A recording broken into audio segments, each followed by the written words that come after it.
Practice yesterday with the AFC Championship game coming up Sunday in Denver. Starting center Garrett Bradbury also missing because of an illness. The good news is Carlton Davis was once again out there with a red non-contact uniform on, and Mac Hollins had finally had his 21-day practice window started. Mike Vrabel, meanwhile, has a really tough opponent in front of him in Broncos head coach Sean Payton. Tough to defend against. I think he does a great job with his personnel and his scheme and the guys that he had in New Orleans and how they use those guys, and then certainly how he's using the weapons offensively in Denver. Broncos had everyone on the field at their practice for a second straight day, with the exception of starting quarterback Bo Nix. In other NFL news, the Baltimore Ravens have hired L.A. Chargers defensive coordinator Jesse Minter as their new head coach. The Bruins scored 3 goals in 54 seconds in the first period and led 4-0 after 2, but still had to hang on to beat Las Vegas last night 4-3 at TD Garden. David Pastrnak, a goal and 2 assists to lead the offense, but there were a lot of scary moments over the final 3 or 4 minutes. Bruins host Montreal tomorrow night. Celtics will be in Brooklyn tonight. Derek White will sit this one out to rest for the green. Grandy and Max have the pregame at 7 and the tip-off at 7:30 here on 98.5 The Sports Hub. And a big trade in Major League Baseball. Texas sent 5 minor leaguers to the Washington Nationals for all-star lefty Mackenzie Gore. Sports Hub headlines are brought to you by Boston Vision. Boston Vision helped baseball legend David Ortiz get back to seeing 20/20 again, and they could do the same for you. See big like Poppy. Book your free evaluation at bostonvision.com. I'm John Wallach on Boston's Home for Sports, 98.5 The Sports Hub. Your next update at 6:30. Tackler in deep 3, violent two-hand slam. Wow. 98.5 The Sports Hub. Ladies and gentlemen, I need all of you to stop what you're doing and listen. Toucher You might hate me, but you're listening. and Hardy Don't bother me. I'm at the Pickle Palace. on 98.5 I know what I'm capable of. He said something about peanut butter, right? Yeah. Boning, baby. Make America nut again. That's gross. That's disgusting. Let's talk about cheese. What are you going to have for lunch? I was at dinner with my wife and a friend. Kitty, kitty, pussy, kitty, kitty, kitty. Flap, flap, flap. Shut up, I'm trying to talk to Paul. Toucher and Hardy Good luck trying to put your finger in it when there's a million holes. on 98.5 The Sports Hub. Let's go. I'm just hanging, man. Go smoke some good weed. You know what I mean? Chill. I don't really watch sports that much, brother. The AMC Championship. Hey, good morning, everybody. Good morning. We are Toucher and Hardy, Town Fair Tire Studios. You can watch us on YouTube. Subscribe to 98.5 The Sports Hub on YouTube. You can download our podcast anywhere you download podcasts, including the 98.5 The Sports Hub app. A big show on the way today. Bert Breer is in. Cedric Maxwell, as always. Kendra Middleton, all our usual guests. It's our last day with Hardy for a week because he is off to Tampa, Florida to do a big cruise, and he is now it's a 5-day cruise. 5-day cruise. So you'll be missing the big weather situation here. Yeah, which is caused me a lot of concern at home. Just making sure everything is right. I did stake the driveway last night in hopes that I will be able to find somebody to plow the driveway for me. Sunday night, Monday at some point, maybe multiple passes. What Depending does on how stake much the snow. driveway mean? You put the stakes out there, the reflective poles, and then at the end I have 2 actual reflector poles, that indicate the start, and then because there is a little bit of a curve to it, it's not just a straight shot. Mm-hmm. So that will help whoever. Hopefully, we get to plow the driveway. Now, if I were Did you go out and buy the reflectors yesterday? No. I had. You had them. I Okay. had them. Of course, what a silly question. Got those on hand. Goodness. But if I were home, I wouldn't even bother calling ahead of time. If it were something where now, if I were home, I would just do it myself, with the snowblower, and it's fine. But let's say the snowblower conked out, or as this happened last year when we were getting ready to go on a trip, the whole family, and we had to leave for the airport at 6 a.m. and there was all this snow come down. I don't have time to do the driveway. I just waited for one of the other private plow guys to come on the street, and I walked out, kind of waved at him, and said, "Hey, you got 5 minutes? Want to make a quick 50? Here you go. Just give me one pass there, so the driveway's clear and we can leave." And he said, "Great." So that's what I would do if I were home. I don't know that Marcy or either one of my kids. Let me think if one of my kids would go out there and talk to a strange plow driver and offer them cash for doing the driveway. I don't think they're going to be up for that. So I'm trying to set it up ahead of time. When I came home from work earlier this week, there were 3 kids walking in the neighborhood on Martin Luther King Day. They were walking through the neighborhood with shovels. Yeah. They said, "You kids shovel?" And they said, yes, sir. And I said, "All right, I'll give you $30. And they go, "How far do we have to go?" I go, "To the end of this house." Nice. Because we've already established them rules. Yeah. And there still seems to be this like idea that where their house starts, they're not responsible for like the part my car drives down, which I would argue strongly against. I would think that they're absolutely responsible for that part. But do they have a service? Do they do it themselves? What do they do? He does it himself, but they park 2 cars in the driveway, and so they have the front unit, I have the back unit. So mine is way longer, the driveway portion, but at the end it gets like wide enough for 2 cars. So it would stand to reason though, like when my condo ends and theirs begins, that's when you would stop plow. Then it would be like kind of your responsibility. But I don't even do that. Yeah, I go to the end of both of the condos. That's where I plow to, or shovel to, and then I'm just asking them to do that to the street because you got to do the sidewalk. Yeah. But they only do the part where they park their cars, which is a very small part. Now, are you responsible for doing the sidewalk that runs in front of your Yeah, condos? but they do that because that does make sense because I don't have, that's their front yard. Like that's not me. Yeah, that would make no sense if it was me. Yeah.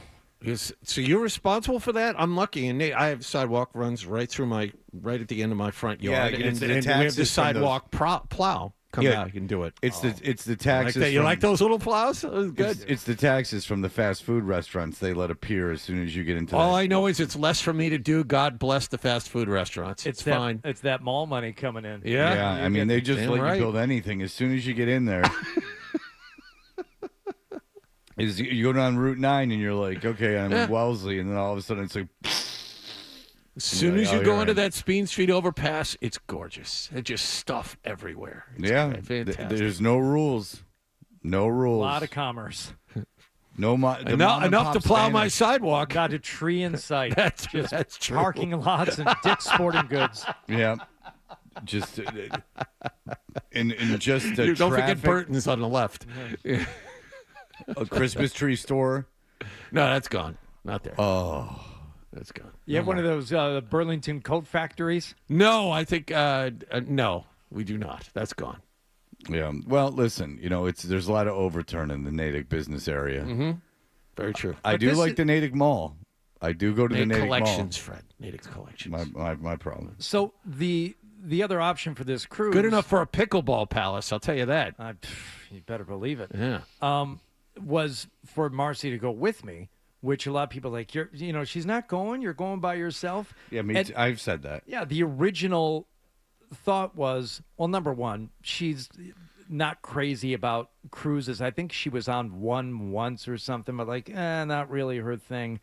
And I said, well, let's see. I'll do it, this time. If I get asked back again and it's awesome, then we'll go together. Okay, great. Thank goodness we didn't plan on doing it this way this time, because otherwise the boy would be at home by himself with some form of caretaker, but they would be left to deal with all this stuff on their own. And look, the driveway is only concern number one. I got to get that generator juiced up and ready to go, have things, set up to where it'll be very easy for them to, kick it on should the power goes out. But if Calvin and say my mother-in-law were the only ones there, forget it. They might just freeze to death and be snowed in until we got back.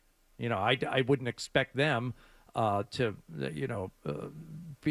I wouldn't want them to try and mess around with the generator. I wouldn't expect either one of them to go out there and start shoveling 1.5 feet of snow if that's what we end up die. doing. They might. They die. They need Hardy. That's what he's saying. Hardy's saying that he's so needed. I'm saying I wouldn't want to put him or my mother-in-law in that position of being home while Marcy and I were out. Well, let the old bag do what she has to do. I love my mother-in-law. You do love your mother. Why don't you marry her? So yesterday I was given a photograph of a spill that Scott Zolak had made of his coffee. That's right. So I won't say from whom. I have not let the cat out of the bag, but I was given it, and we were talking about it. I'm like, I'm going to put this on Instagram, and the show's on it. You can see it at Fred Toucher. Zoe made quite a mess. May I? Because I think he's going to be offended if you don't say. It came from Beetle. He was proud to share it. All right, well, I had his back because I did not. So yesterday I get this text in the evening from Scott, and he's like, hey, did you put up an Instagram of what I spilled? And I went, yes. And he goes, why?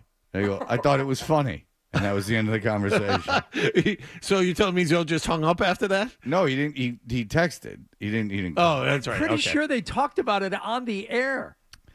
No, I mean, if he was gonna try to make me feel bad or something, I was not. I had no patience for that. I can show you exactly the text message exchange. Yeah. Because I'm not.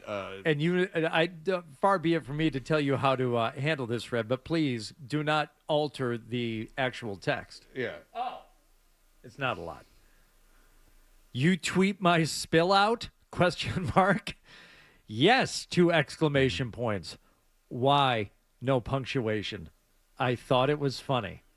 And that was the end of the conversation.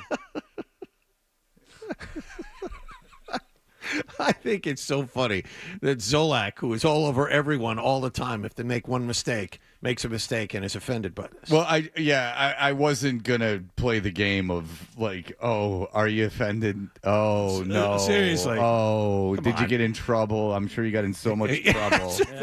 Yeah, that's right. They yelled at Zoe. Yeah, sure they did. Yeah, they really handed it to him. He's one strike away from getting fired because he spilled coffee in the studio. So, number one, it is remarkably clean over there now. I'm guessing that's a new keyboard because that thing is pristine. Yeah. Or maybe he just got wiped down. Let me look. Let's see. That looks new.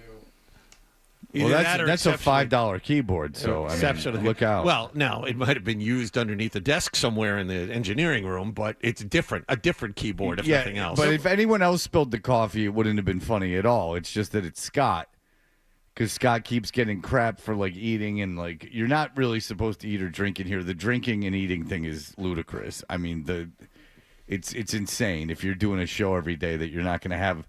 First of all, you're not going to have beverages with you. That's nuts. I mean, that just is an impossibility. There's often an hour that you won't leave the room for more than 30 seconds. Yeah. The idea that you're going to go out in the hallway to have a sip of water is stupid. Yeah. Now, to truly paint the picture, though, this wasn't a half a Celsius that he spilled or a cardboard cup of coffee that he had half consumed. This was a 16-ounce iced coffee that he brought in and dumped. And he was I came in here to look at it, and he was proud of himself that he had righted the cup before the entire contents is spilled out. There's about 2 ounces I was just going to say there was nothing left in the cup. A couple ounces left. Congratulations. I'm not even positive there was a couple ounces. You might have been under 2. Yeah. So yeah, but also kudos to you, Fred, for the Instagram post and the use of the Prince song "Cream," because it was only coffee in the loosest of definitions. Scott is a man who does indulge in various culinary delights, among them cream in his coffee, and that was a very light-colored coffee. Yeah, it tracks that Scott is, making it his glutton. Yeah, or making it as childish as possible. Like that, I'm gonna have coffee, but I love coffee. I just don't want to taste it. Yeah, I love coffee, but if as long as there's heavy cream in it, like it's like and with whipped cream and marshmallows, it's the one thing he doesn't have, and that is a sweet tooth. It'd be surprised to learn. Like you would that the only thing I ever saw him go after, and maybe you guys remember this, early days of the Sports Hub, an early sponsor or something. I don't know what was going on. Maybe it was one of Chachi's acquisitions. One of my police friends. Yeah, we got delivered cases of Butterfingers. Do you remember the big boxes of Butterfingers that were in the studio? I sent him as a message because I knew he was going to spill coffee one day. Butterfingers.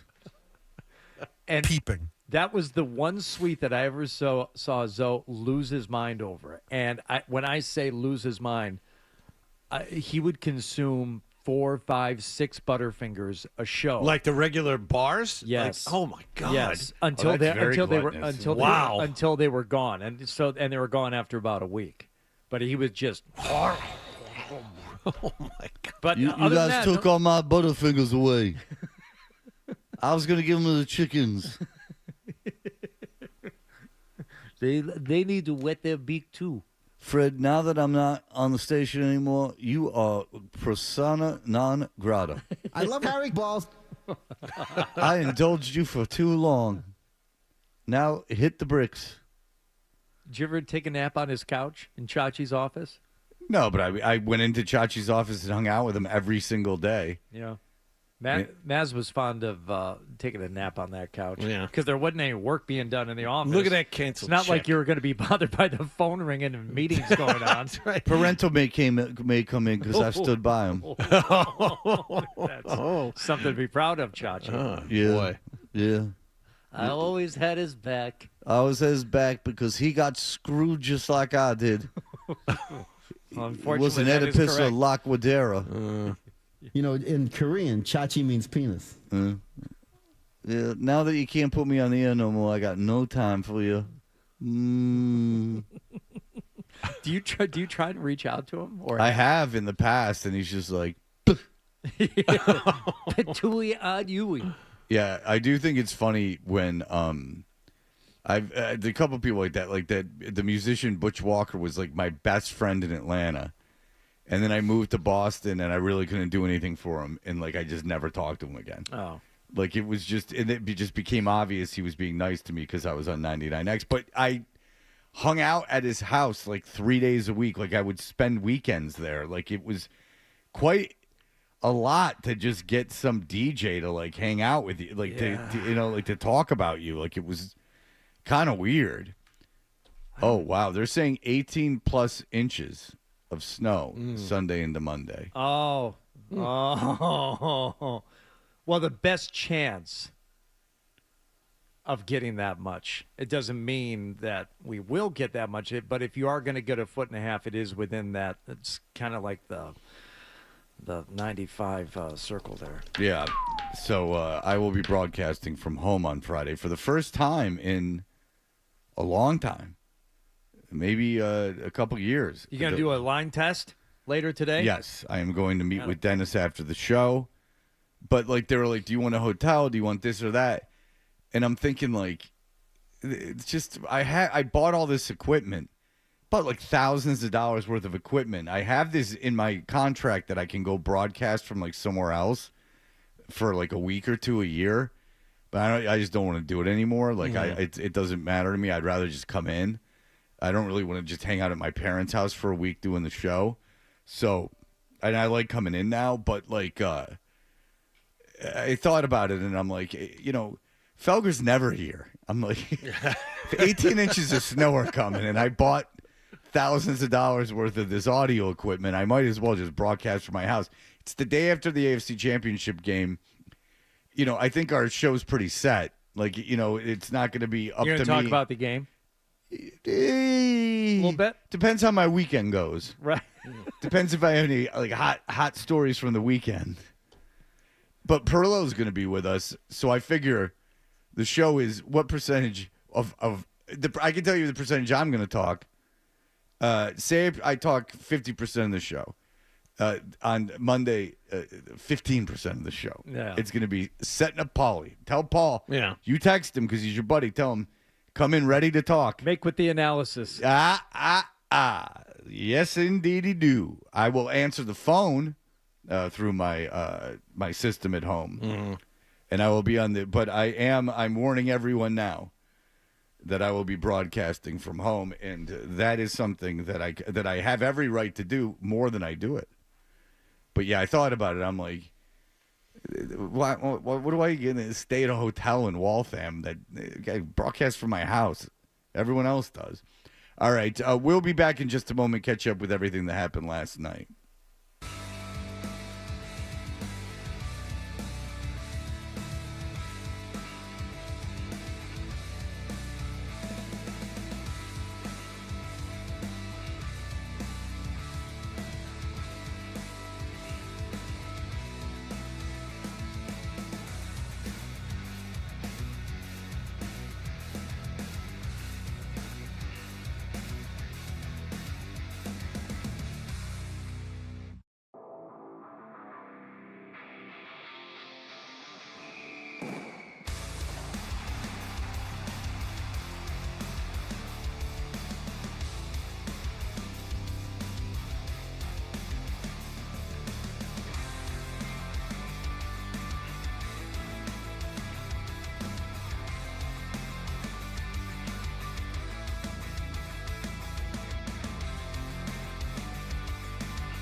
sure. No idea what you're talking about. Here's more of The Thing on the Sports Hub.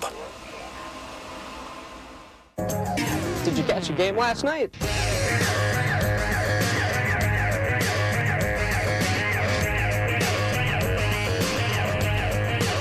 Hello. We're show by name Toucher Hardy. Toucher Hardy? Toucher Hardy. Okay. What's going on, Hardy? What happened last evening? Bruins played last night. The Vegas Golden Knights were in town. Let's get to this span of this onslaught of offense from the Bruins in the first period. McAvoy and Pastrnak trading the puck. McAvoy shoots and scores! Took just 10 seconds into the first half of that power play. McAvoy makes it 1-0. At the 9:12 mark of the first period, but that power play, a double minor, so they remained on the power play. Geekie backhands to Elias Lindholm. Turns with it. Gives back to McAvoy. Right back to Geekie, left circle. Crossing pass all the way across. Pastrnak! Score! Hit Elias Lindholm from right between the circles. Bang, bang. Bruins up 2. 30 seconds. I call that one a Gorky Park. Anyone? Nope. Anyone? Bang, bang, falat stadida. Nope. Come here, let's feed the fire. No. You guys suck. Is that, that You don't sounds like, love freedom at all. It sounds like Deuce singing that song. Sounds like your dog. That might be a dead-on impression of that song. Bang, bang, they're Russian. Okay. Bang, bang, falat stadida. Come here, let's feed the fire. I was today years old when I heard them. That wasn't on my bingo card I didn't today. have discussing Gorky Park on my bingo card. The Bruins scored those first two goals 30 seconds apart, but they said that's nothing. Watch this. Hutton coming out to the far circle, gets spun down by Jeannot. Corrali gives it back to Jeannot. Coming in front, scores! Tanner Jeannot makes it 3-0. Earning every dime of that $5 million a year salary he has. That was 24 seconds after Elias Lindholm had scored the second power play goal. So the Bruins up. Sweeney got very smart when put backed into a corner. Like, all of a sudden, Sweeney's team-making skills, he couldn't do it when he had a lot of talent on the team. He couldn't... He couldn't find the right pieces to complement. Right, to complement, like, what he inherited. Yeah, but, like, you give him a bare cupboard, and he can have at it. Yeah, if you give him a great team. And I'm not even making fun of him. I meant it as a compliment. Like, I mean... Great team underachieve, bad team overachieve. It is kind of odd. Yeah. But you have to give him a lot of credit in that he made deals for basically players teams didn't want. He paid free agents that every grade that when it comes to hockey players, I think we're all in kind of the same boat, that you're kind of at the mercy of hockey writers, like when they're coming from like a Calgary or something like that, or an Ottawa, like you don't really necessarily know if they're not a star player, right? Mm-hmm. And like every analysis of what they did in free agency was just they were terrible and they didn't do anything right, and they whiffed. If you saw the players that they picked up, like the players they picked up at the trade deadline, they underperformed and they're all terrible. So like going into this season, you just thought it was going to be a disaster. And in the contracts these guys are under, as John just mentioned, are all like kind of, other than Swayman, kind of steals. Geekie, it's weird. Geekie had a really good year last year, and then Sweetie gave him major money for a long period of time, and Geekie rewarded that by going nuts the first 3 months of the season. No one saw that. No one thought, oh, of course Geekie's going to do it again. And Hampus Lindholm got hurt again, because he always gets hurt. And this guy, Jonathan Aspero, who is not a young fella, really, he's in his late 20s, is now all of a sudden a solid top four defenseman out of nowhere. And that allows the Bruins to keep going when Lindholm, doesn't play well or gets hurt again. I mean, there's been some luck here, too, to go along with the team building. Yeah. Elias Lindholm's been better than we thought he was going to be. He's kind of held up as a top six center. But that's not necessarily luck. That's he's just kind of living up to that deal. Like, he's certainly not outperforming that deal. I wouldn't give I wouldn't give Sweeney credit for the Elias Lindholm deal, but I would, my point is that you mentioned contracts, and then if you look at what these guys are getting paid, and I would let me look it up now, because I don't know if anyone except for maybe Swayman is overpaid, and that's debatable. So I'll look it up now. But all right, you look it up while. Can I look it up? Yeah. Let me get my almanac. I'll continue here just while you look. David Pastrnak made it 4-0 about midway through the second period. So Bruins with a 4-0 lead going into the third, when a certain fellow who is getting a warm reception here in Boston finally got on the board for the Vegas Golden Knights. Well, here's a Hannafin centering pass, and they score with Eichel able to bat that one in around Korpisalo in a second effort, and Vegas gets on the board just 31 seconds in. Yep. Can you find anyone that's overpaid? No, do you know it makes 3.4 besides not Lindholm? 5? Arvidsson has been really good now, was not good at the beginning of the season. He makes 4. Zaka's been decent. He makes 4.75. I mean, Middlestat is 5. Well, now Middlestat's over $5 million. So maybe he's underperforming to that contract. But yeah, you're right. There are more hits than misses. This is a very fine-tooth comb, though. Like, there's no one on this team that's grossly overpaid, except because now Lindholm's not grossly overpaid. He's overpaid, but it's not like embarrassing like it seemed at a certain point. They're in a pretty good place here, and they're pretty. You got to like where they're at. I would say Middlestat would be the only guy. If I had to pick one, Middlestat would be the only guy that stands out. Okay.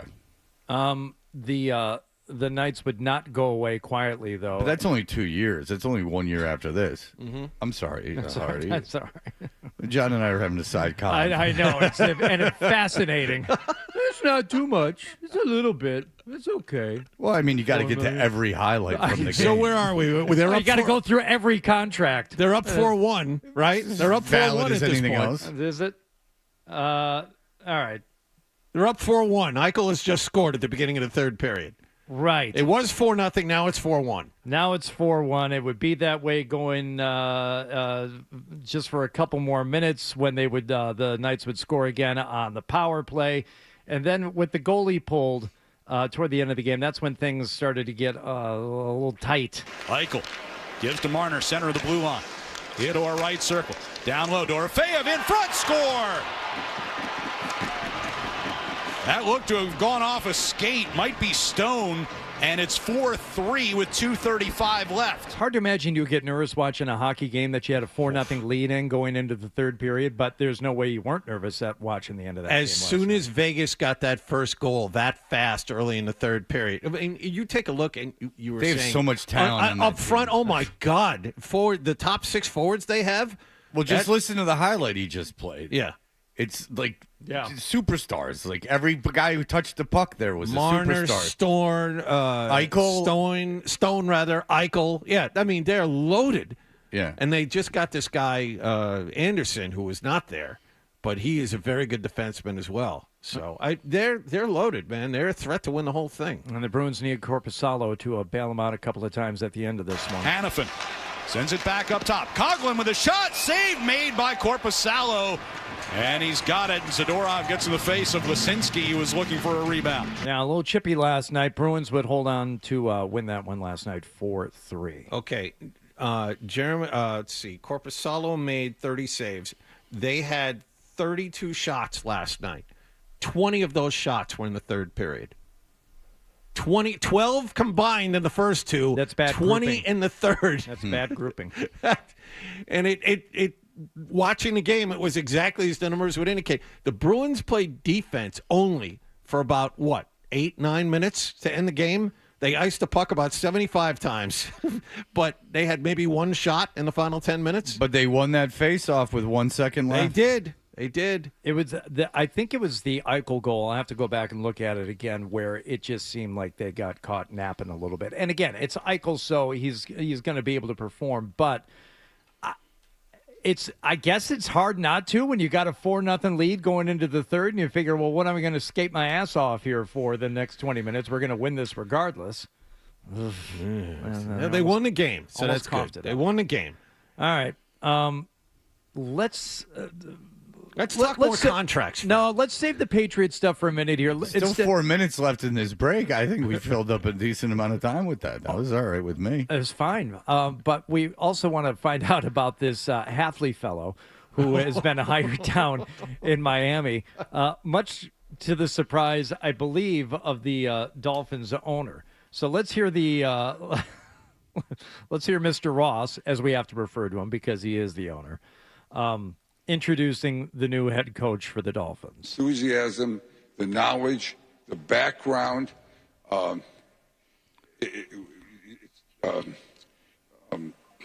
Jeff stood out amongst them all. It doesn't do it justice. You have to see the video where he has to look down. No, we can hear we can hear him struggle just to speak. Oh boy! So let alone remember the guy's name. As bad as I am with names, I'm quite certain if I had hired the guy to run one of my organizations and I was at the press conference and I had conceivably been talking to him right before the press conference. Maybe as a high-powered owner, maybe even been briefed by your team before you went up there. Yeah, and he's sitting right next to me. I'm even because, and I'm being serious. Like, there is some debate if I would remember, but I'm quite confident that I could get through that remembering at least his first name. Well, Jeff Hafley got up there and he didn't do the typical coach speak, saying just the rudimentary, cliche things. You know, he really tailored it to the town. And the final thing that I'm going to talk to him about every single day is toughness. That's physically, that's mentally, that's everything that we do. And it's a toughness that thrives on competition. And it's a toughness that reflects the people and the spirit of the city of Miami. Exactly. Because when you think of Miami, you think tough. Yeah. You think Pittsburgh, Buffalo, Detroit, Chicago, Boston, if you want to lump yourselves in, Miami. That's what it's about. Mm-hmm. Well, you know, it's a little, hello, Miami. I know you guys are all tough. No, they're going to make they're going to make them all homeless so they can be like everyone in what they've destroyed South Beach now as just a place of homelessness and horrible bars. Remember when South Beach was supposed to be cool? Yeah. And now it's just a disaster. And if you don't believe me or think, oh, Fred, there you go again, go down to South Beach. So when's the last time you were at South Beach? Maybe 4 years ago. Okay. Yeah. So I was down there for, what was it, the Super Bowl in 2020. It was right before COVID. I'd never been on South Beach before. And it was fine walking up and down. Oh, here's where they filmed the Birdcage and some nice restaurants. Marcy went back with some girlfriends, I don't know, 2 years later and said it was awful. And whatever they had done or whatever the vibe was for the city during Super Bowl week, that is not the true vibe of that town. Yeah, it's a disaster. So, like, you know, Versace used to have a mansion, like, right on South Beach. There was, you know, models walking around all over the place. Like, it wasn't my scene. Like, you know, people like that don't want to hang out with me. But nonetheless, like, you could go down there and you'd be, like, kind of like, wow, this is very unique. Like, there's all these, like, beautiful people, like, walking around. Now it's just, it's Ybor City. Worse than Ybor City. How about that? It's worse than Ybor City. There's no good restaurants. It's all a dump. It's all homeless isn't even fair. It's all like just like trash, just like complete trash. Like driving those rented go-karts around and stuff. Like it's all.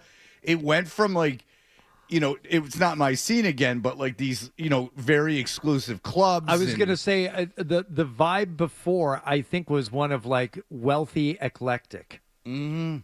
And that's a lot of velvet ropes. Like think about the Miami Hurricane program in like the 90s and 2000s, like the 90s and, you know, the aughts.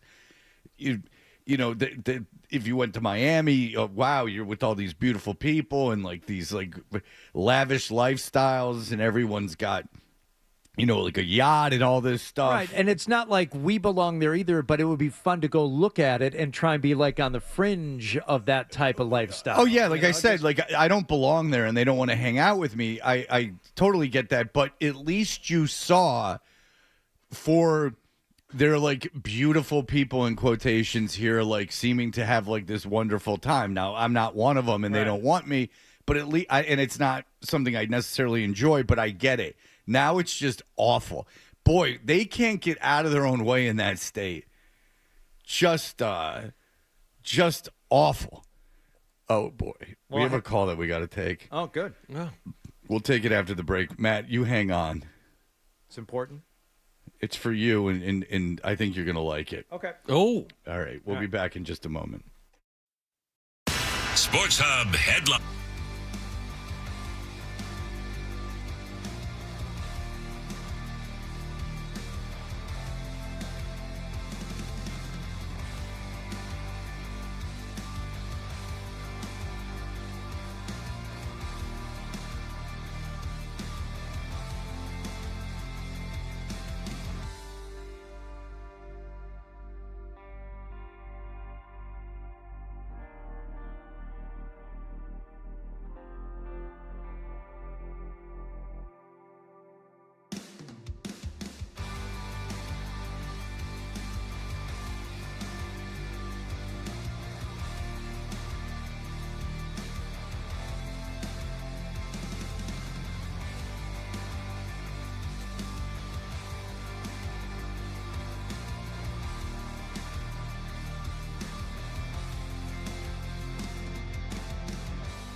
In 7 words. A guy in tights and a cape. And Hardy with blunt honesty. I am not known as Mr. Fun. Toucher and Hardy continues on the Sports Hub.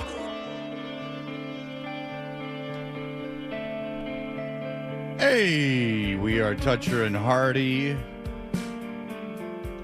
Matt, go ahead, sir. Hey, good morning. No, I just wanted to say Jeff Hadley went all Joe Judge on Miami. He said that's what Joe Judge said in the intro. That's a good one. But yeah, Hardy, you're at the Cape Club, right? I don't live at the Cape Club, no. No, but you play golf at the Cape Club. Yes. In Sharon? Yeah. Oh yeah.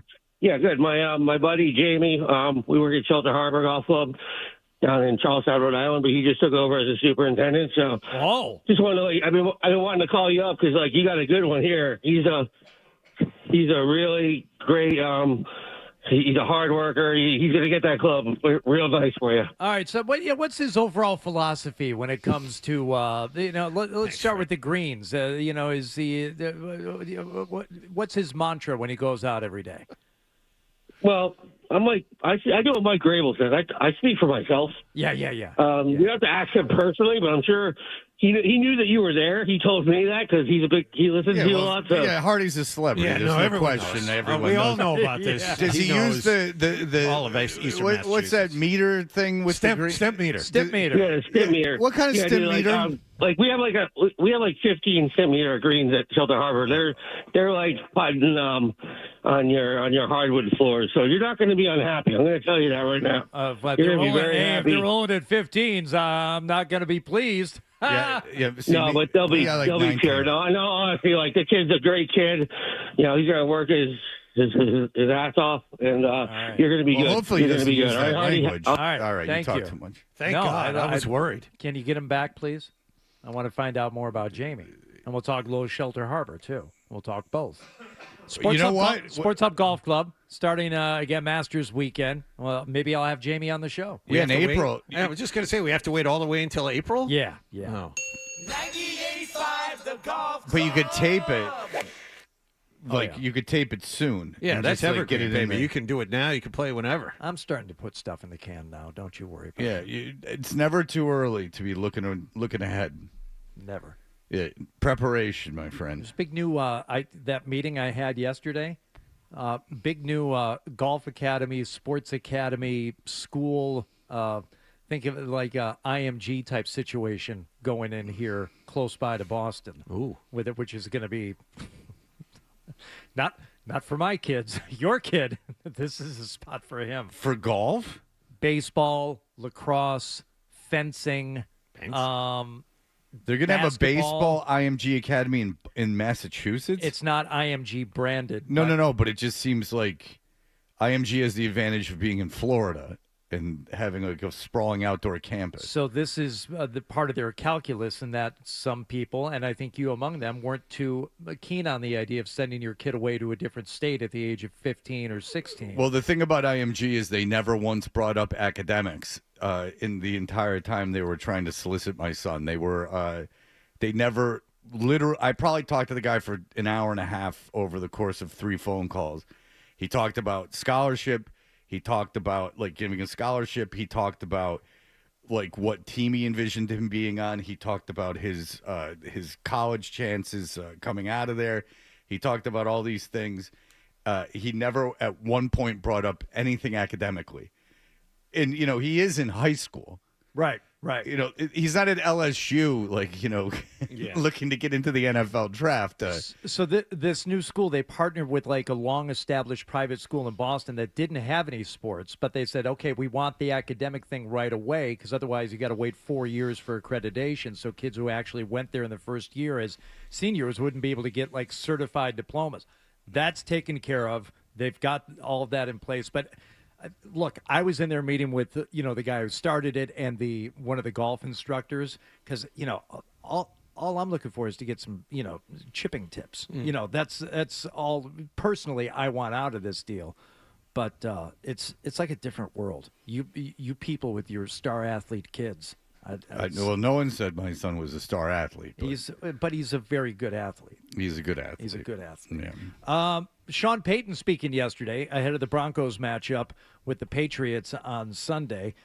Everyone's asking and wanting to know more about Jared Stidham. So, Sean Payton, you like Stidham? This is what we keep hearing. You like him? I liked him first. We had good grades with him in New Orleans coming out of Auburn. New England drafted him. And then when you see a move where Josh goes to become the head coach and then you see a transaction, and I have a lot of respect for Josh, and I knew that he liked him.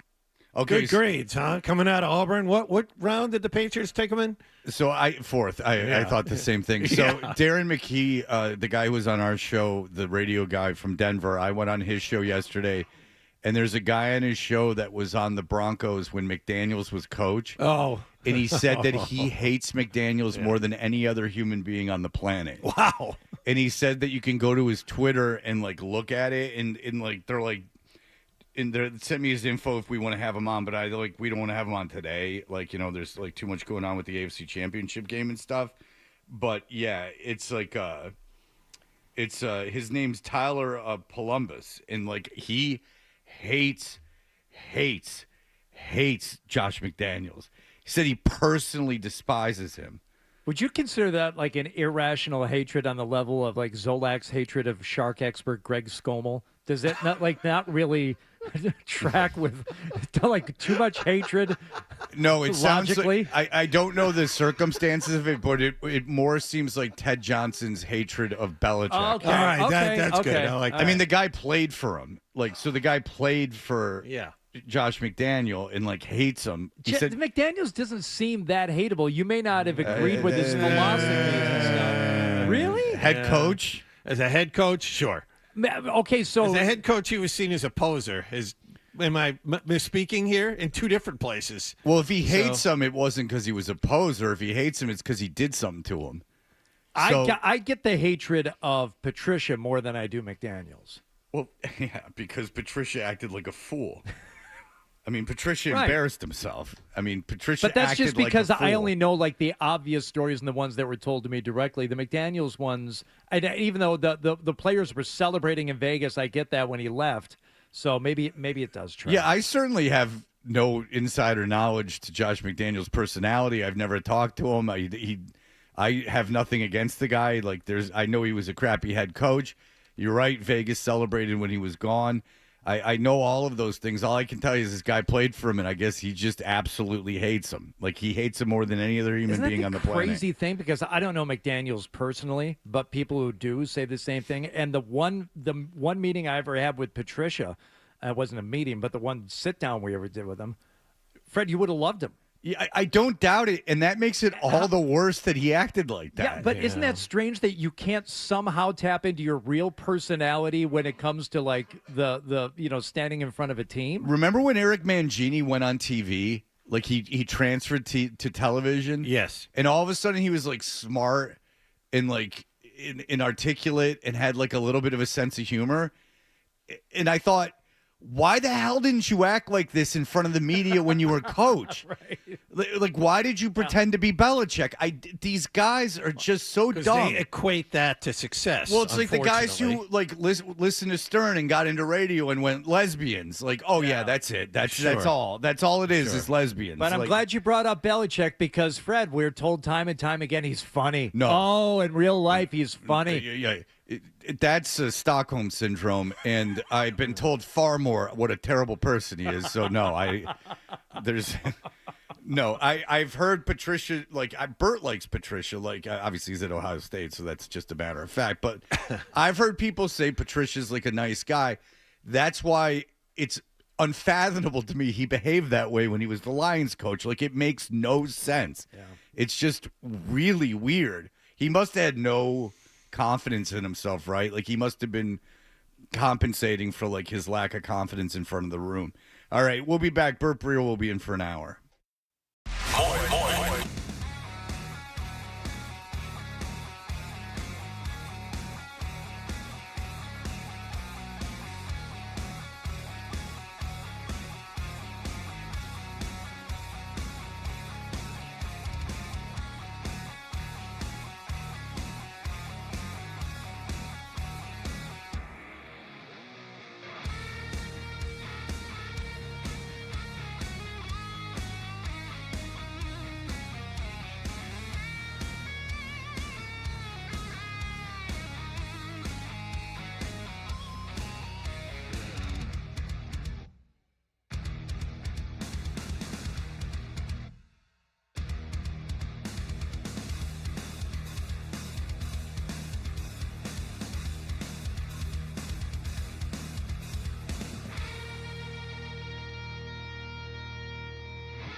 over and over and over and over.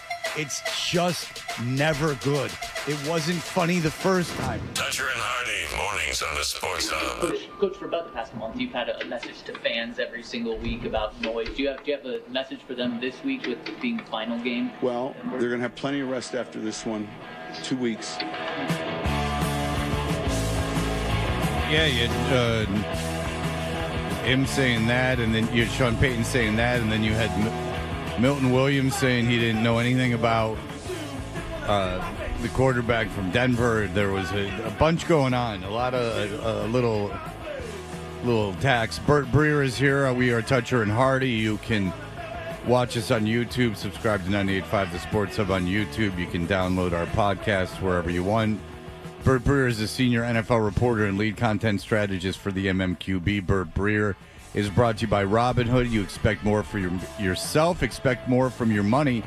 Get started today at robinhood.com/yourmoney. Did that Darren McKee show in Denver yesterday, and Tyler Polumbus is the next ex-Bronco that's on that show. And they were telling me, and he was saying that he hated Josh McDaniels more than any other. Oh, he said it to you. He said it to me more than any other human being on the planet. They gave us his number, but we have enough to do today. They said it was on Twitter. So back in 2022, I don't have Twitter, so I can only see it off of Reddit. Just as the first one. In honor of Raiders Week, I present whatever about my favorite Hurricane Josh McDaniels stories. Number one, after trading away the young nucleus of our offense, including Jay Cutler, Josh said to the entire team, fellas, don't worry about the QB situation. I can turn a high school QB into an all-pro.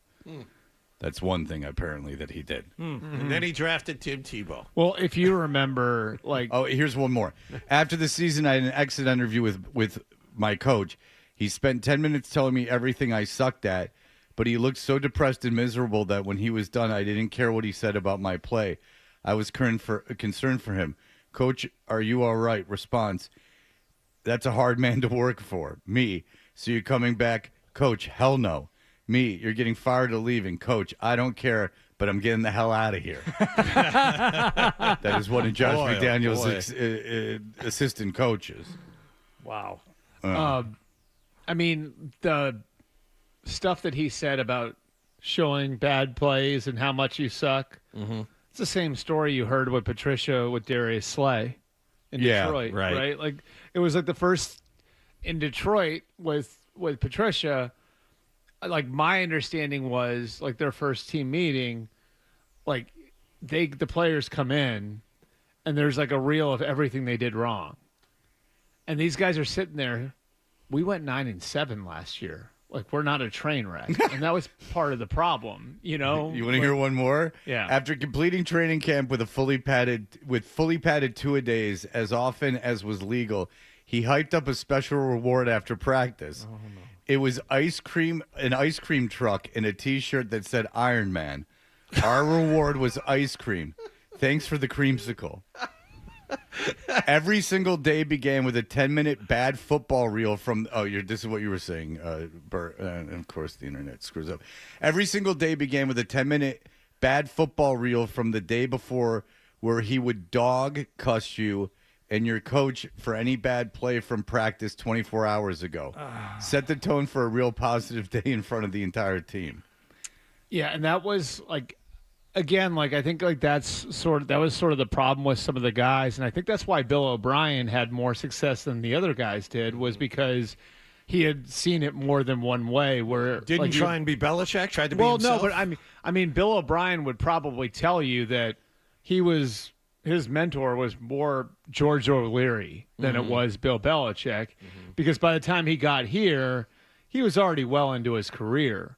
Where some of these other guys had never seen it done any other way. And that's what I was saying to you guys. I was listening to you on the way in, and like I heard you guys saying like these, like Josh is a really good guy. Patricia's a really, really good guy. Like Ohio State, yeah. These guys, like if you get around these guys, you like them.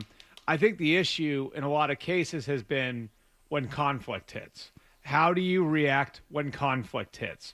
Because it's not an easy thing when you've got like 80 of the baddest guys on the planet. Yeah. That you're looking into it, like looking across an auditorium from, and all hell has broken loose. How do you handle that?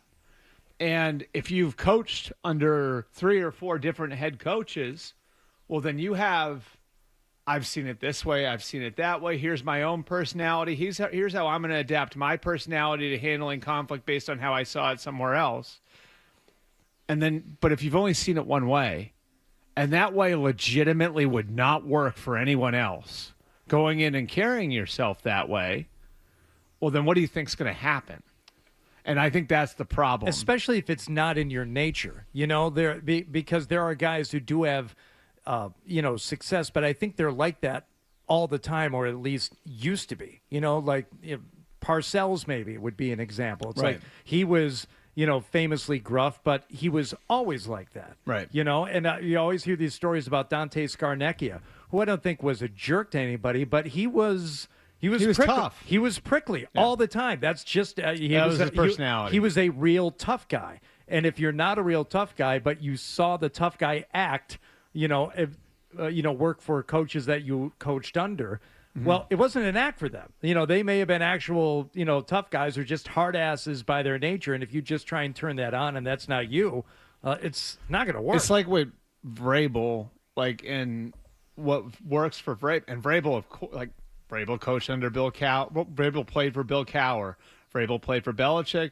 Vrabel played for Todd Haley in Kansas City. Yeah. Vrabel coached under Urban Meyer. Vrabel coached under Bill O'Brien. So all sweethearts. You've got all of these different experiences, though, right? And I think it's interesting to me because I've got a 30,000-foot view, right? And I cover this stuff nationally.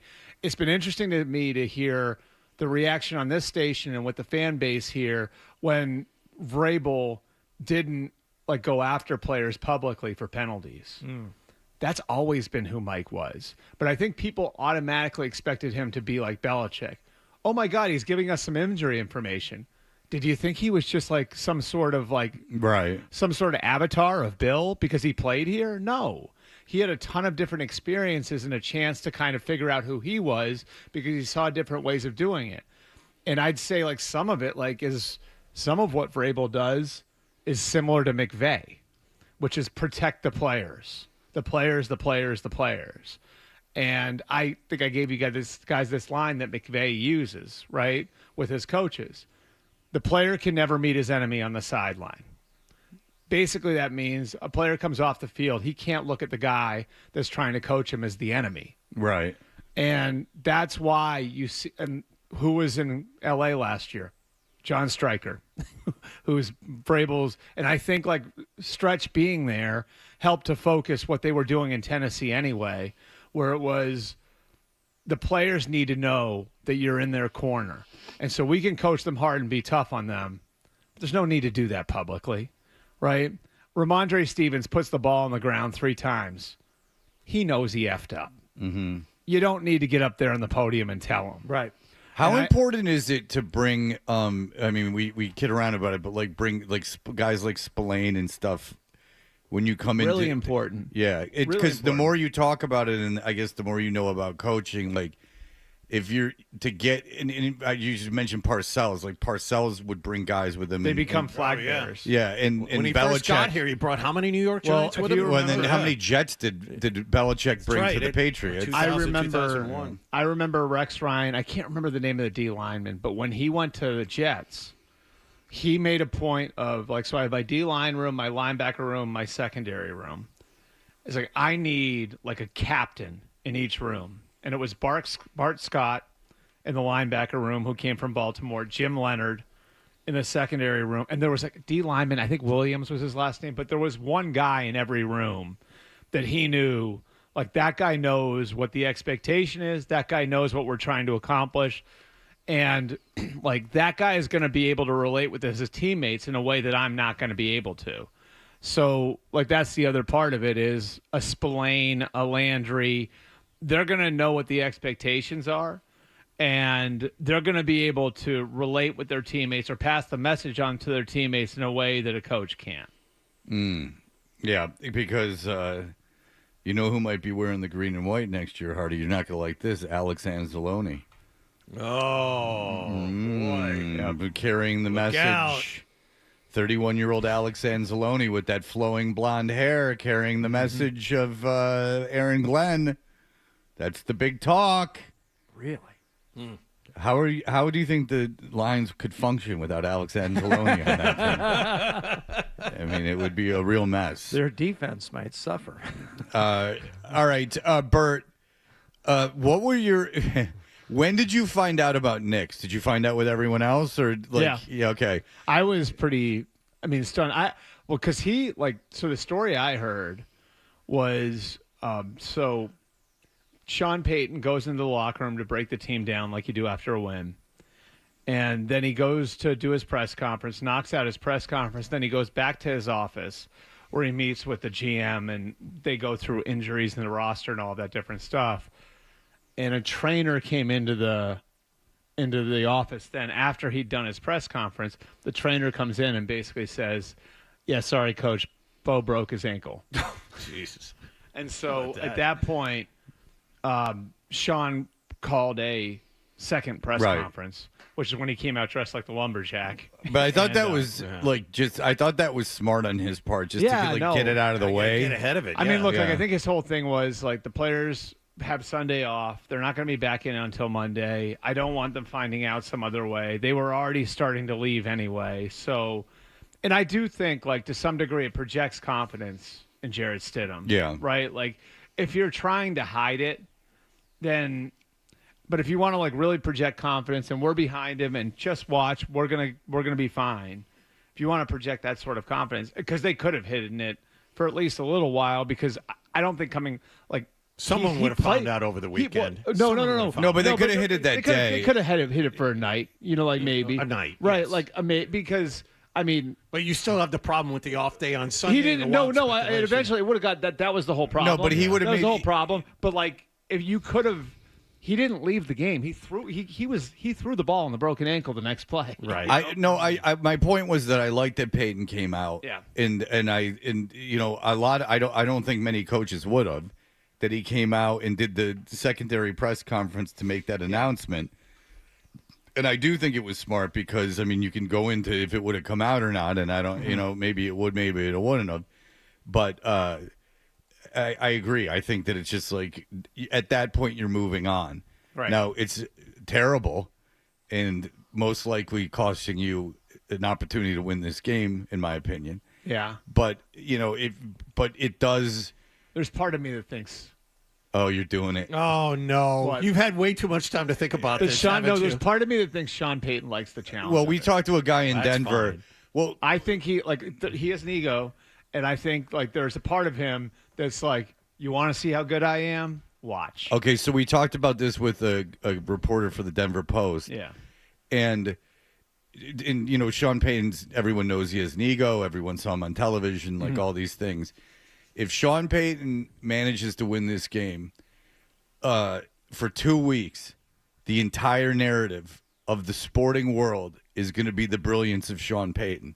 So for someone with an ego that, wants this kind of praise, never a bigger stage other than the Super Bowl that you could be on. This is the opportunity of a lifetime to really get the bona fides up. Now, he's won a Super Bowl with Breeze. He's a great coach. No one denies it. I think if he can win a Super Bowl with Jarrett Stidham, he goes into the Hall of Fame.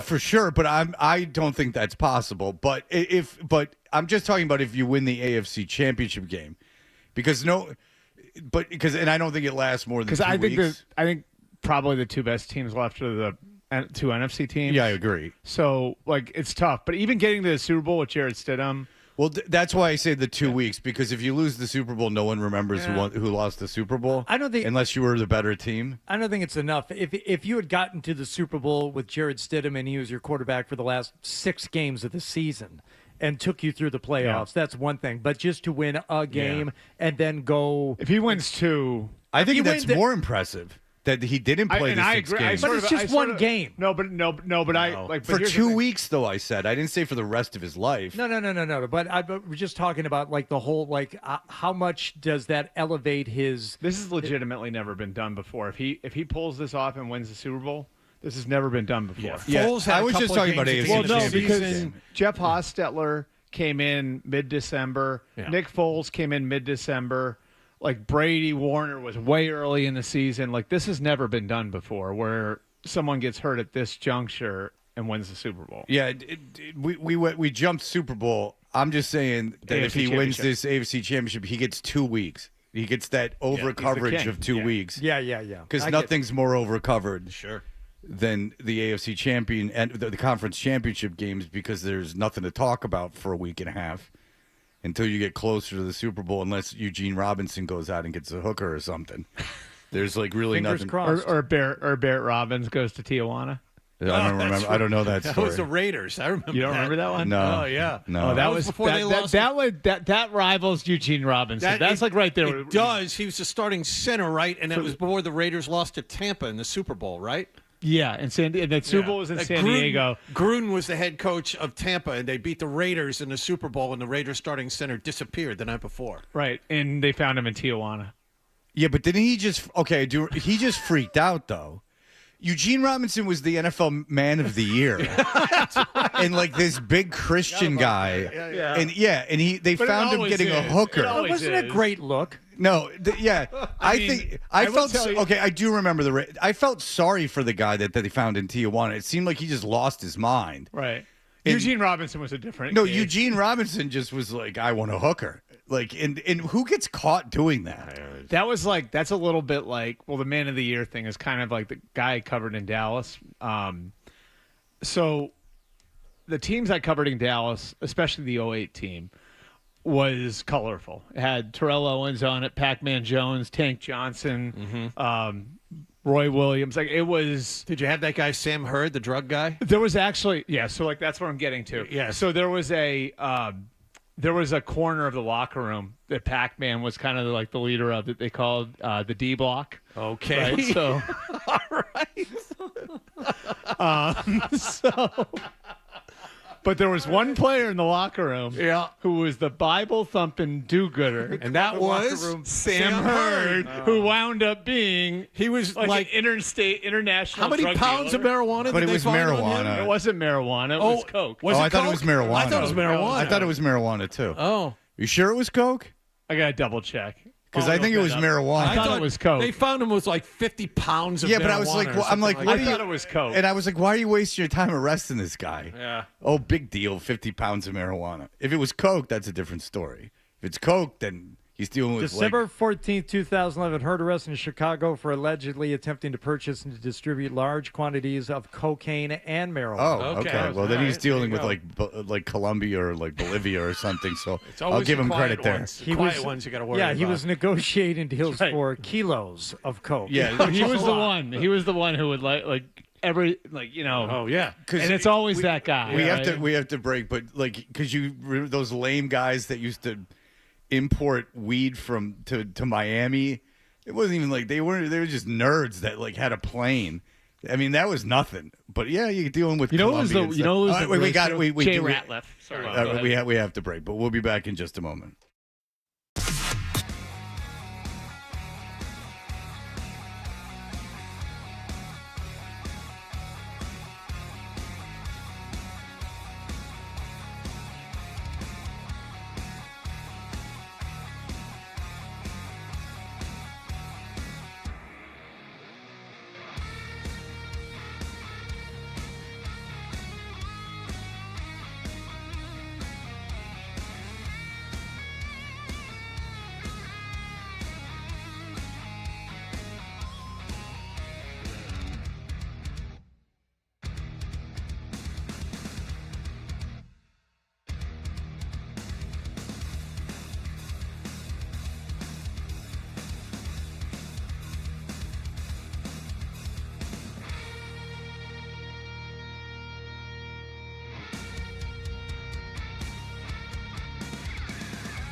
I've been asked that all week. Good job, Fred. Thank you. I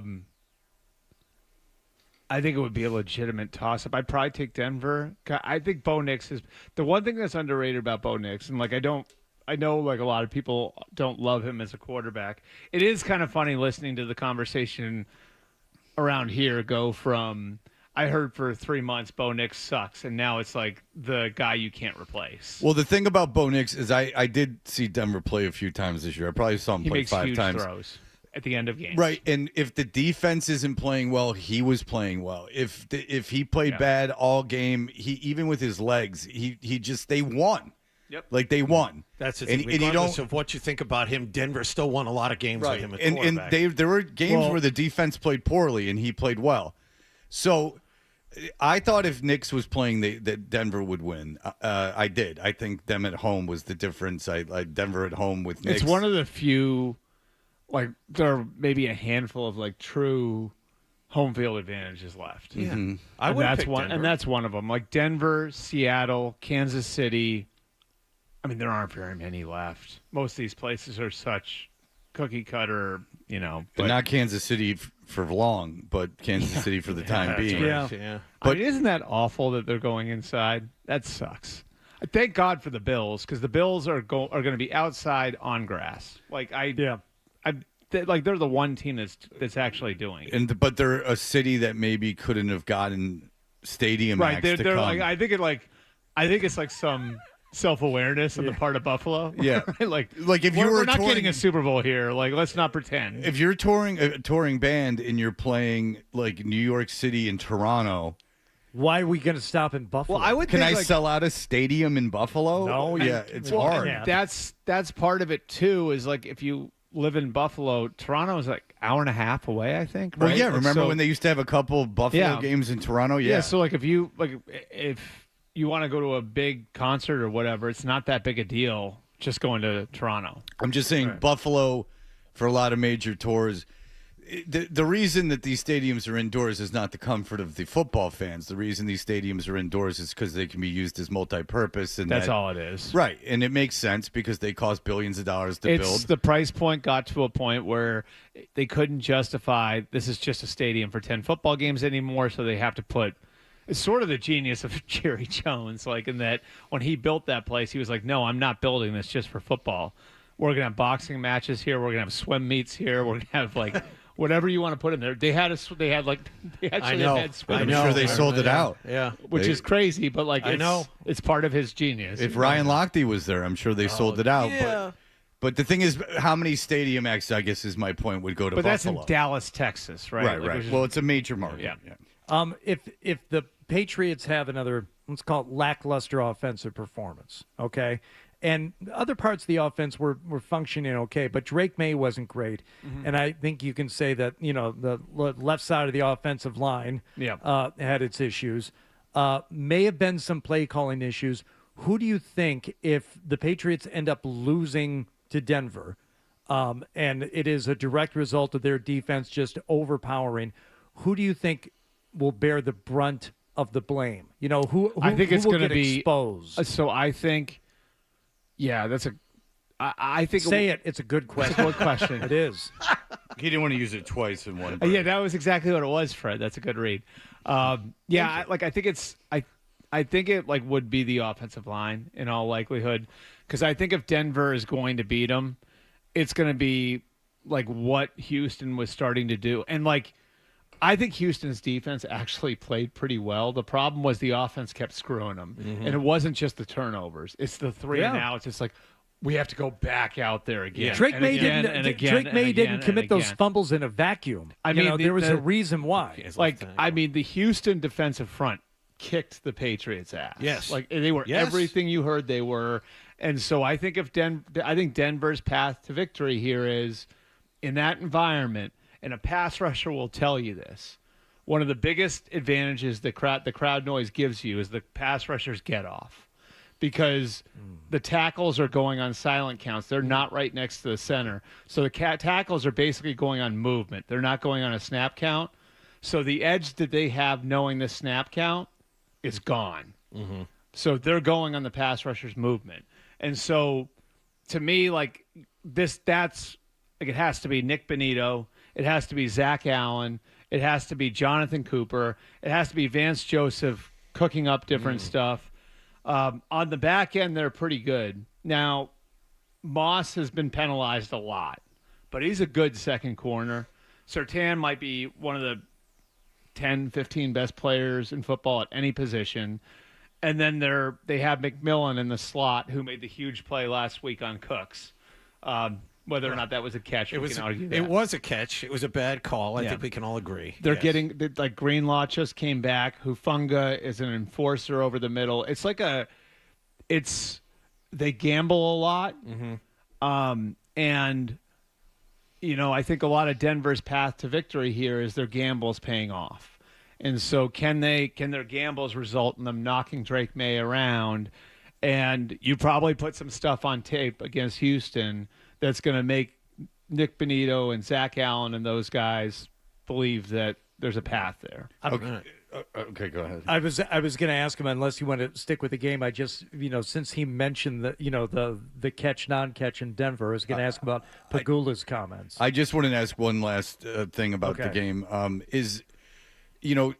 Phil Perry was in here yesterday, and he was giving us stats about Stidham that didn't make you think that that Denver would win the game, and that Stidham turns the ball over a lot, and if it's not a clean pocket, he is like a 40% pass or something along those lines. Way down. And obviously the Patriots have had a lot of success in these playoffs, blitzing and getting home on the blitz. So all of that being said, if Stidham doesn't turn the ball over, just say that happens, because he just doesn't turn the ball over. Right. In whatever success they have offensively, he doesn't turn the ball over. Is that like kind of an equalizer? Yeah, because I think I've talked to a bunch of people who've coached Stidham this week, and they're all pretty confident. He's tough. He's got swagger. He's like one of these guys.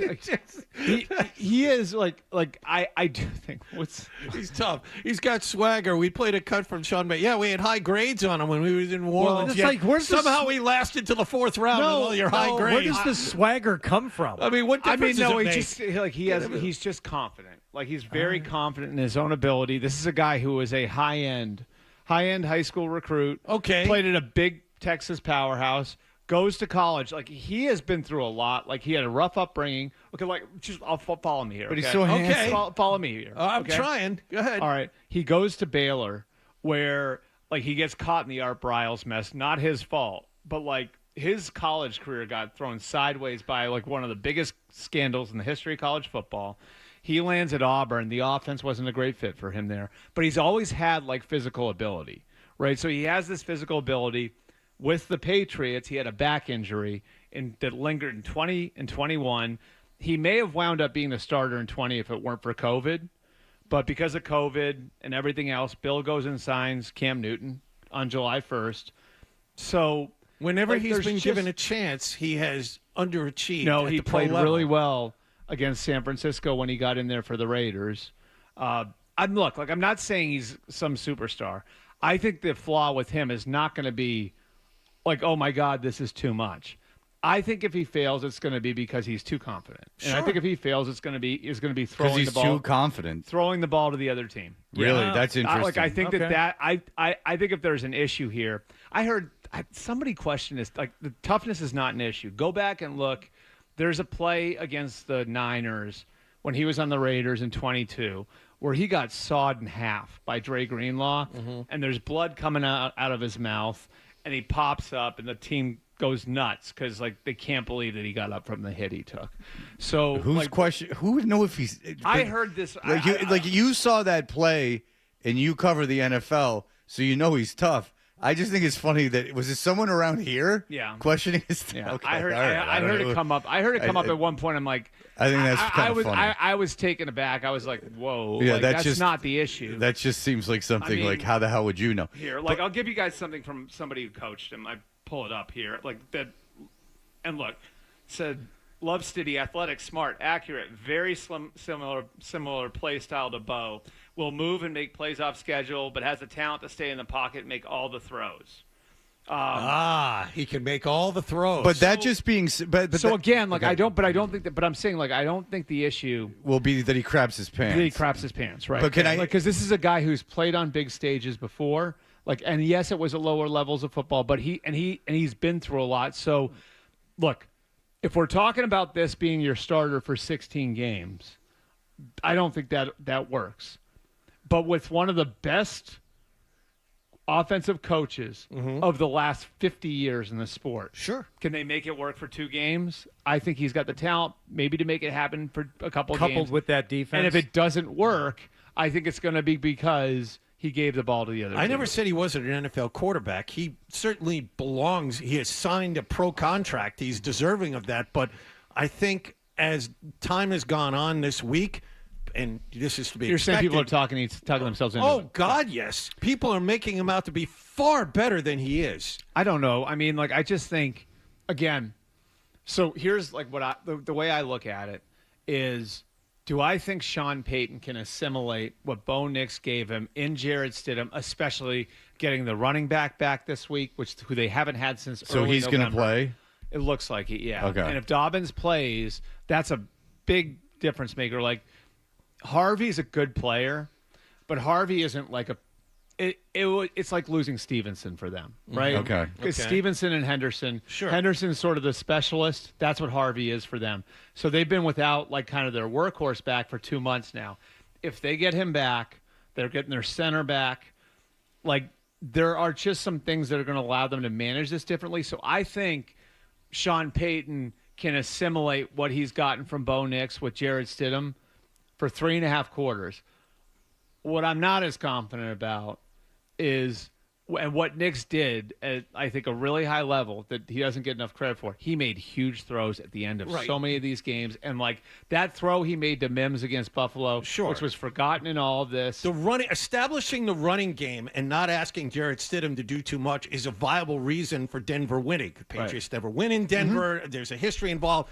But telling me that Jarrett Stidham is going to not be scared and complete a lot of passes, I'm not buying that. You're not buying that he won't be scared? Well, not buying that he's going to be talented enough to lead this team to a win. He has to be a passenger for them to win this game, not the leader. That was my point. Yeah, like I'm not arguing that. Okay. Like, but do I think, like, again, I don't, like, the Patriots are really good. I don't think there's some unbeatable juggernaut. And, like, I don't, like, I the way I look at this is, like, the Texans, like, that was an absolutely awful offensive Will performance. Campbell should be ashamed of himself. He looked terrible.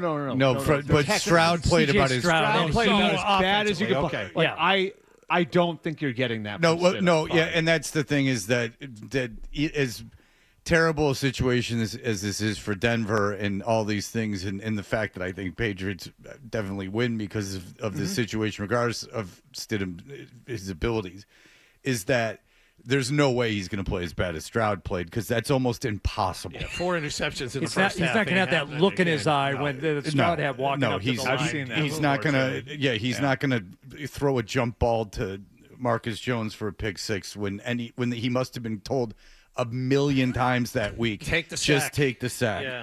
All right, we'll be back in just a moment. Here are the headlines. Sports Hub headlines presented by Celsius and.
We're Toucher and Hardy. Bert Breer's here for another break. He is from the MMQB. Let's go to Tim. Tim, go ahead.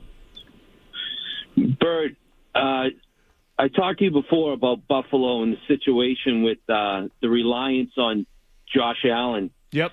Now that it's come out with this press conference with the owner, is that like a bird's eye view looking in and how the ownership is?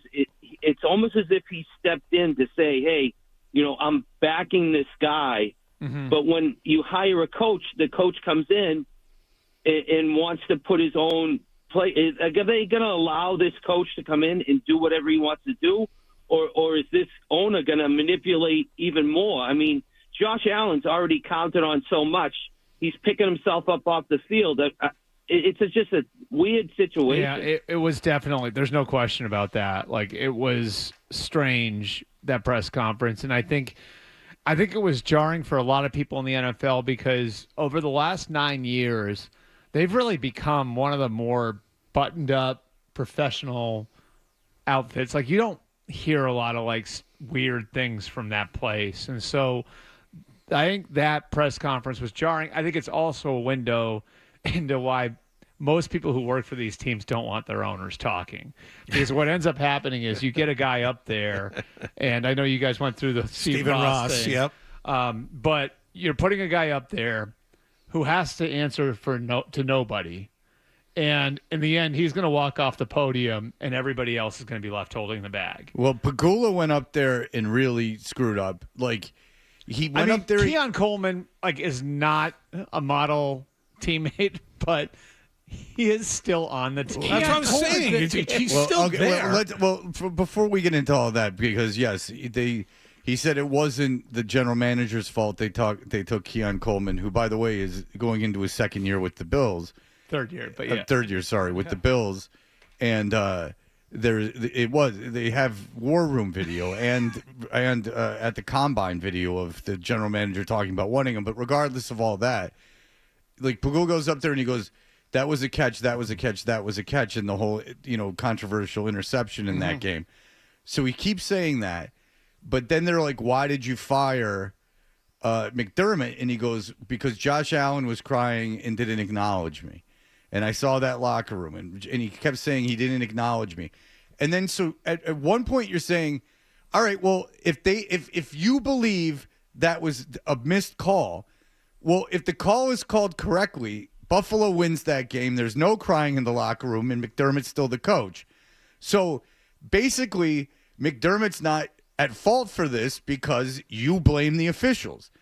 It's crazy. Like, Harbaugh's, it might have been time for Harbaugh to go, but Harbaugh's fired basically because of a missed field goal.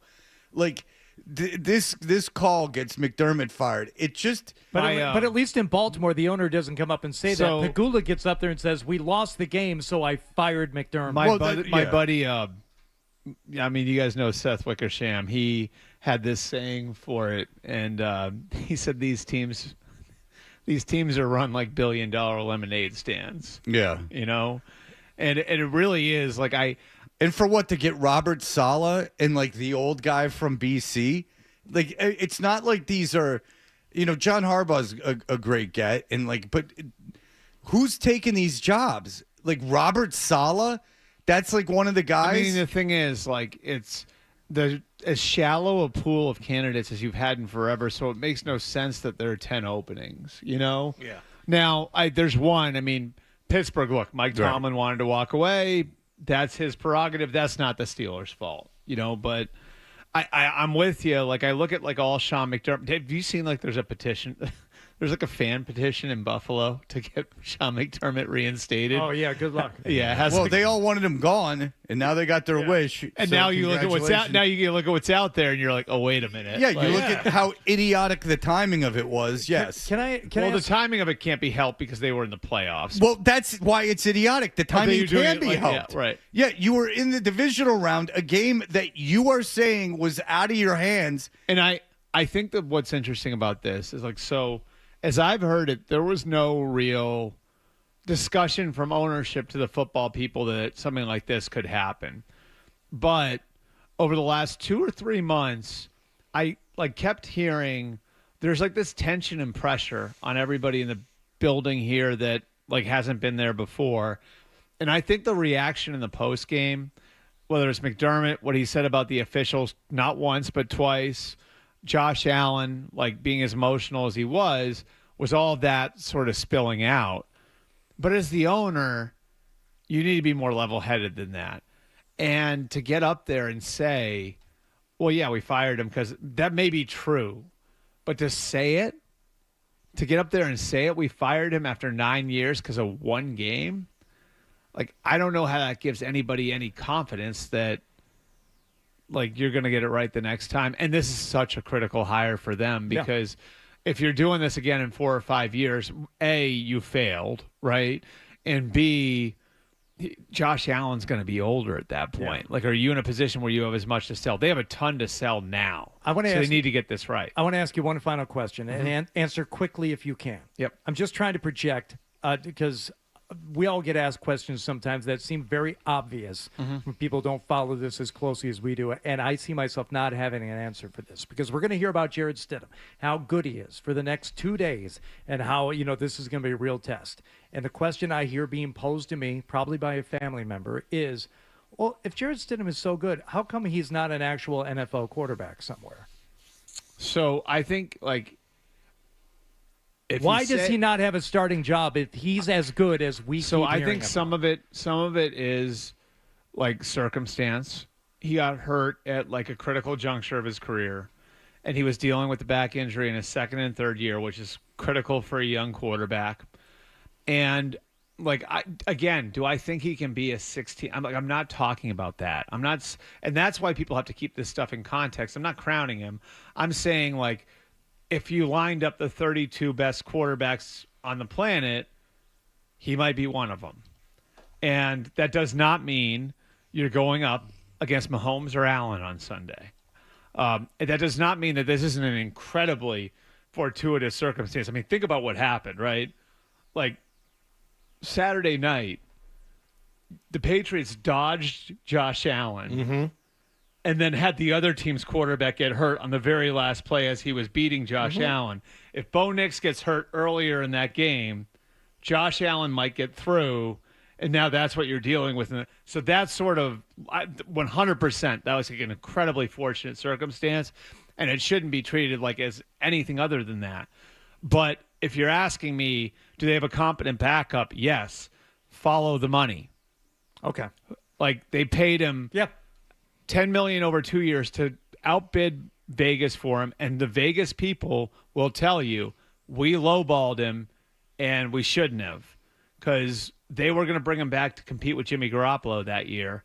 He got a little offended. He goes to Denver, signs the deal there, 10 over 2, and then he did enough in the last 2 years to get a raise off of that. So now he's making 12 over 2.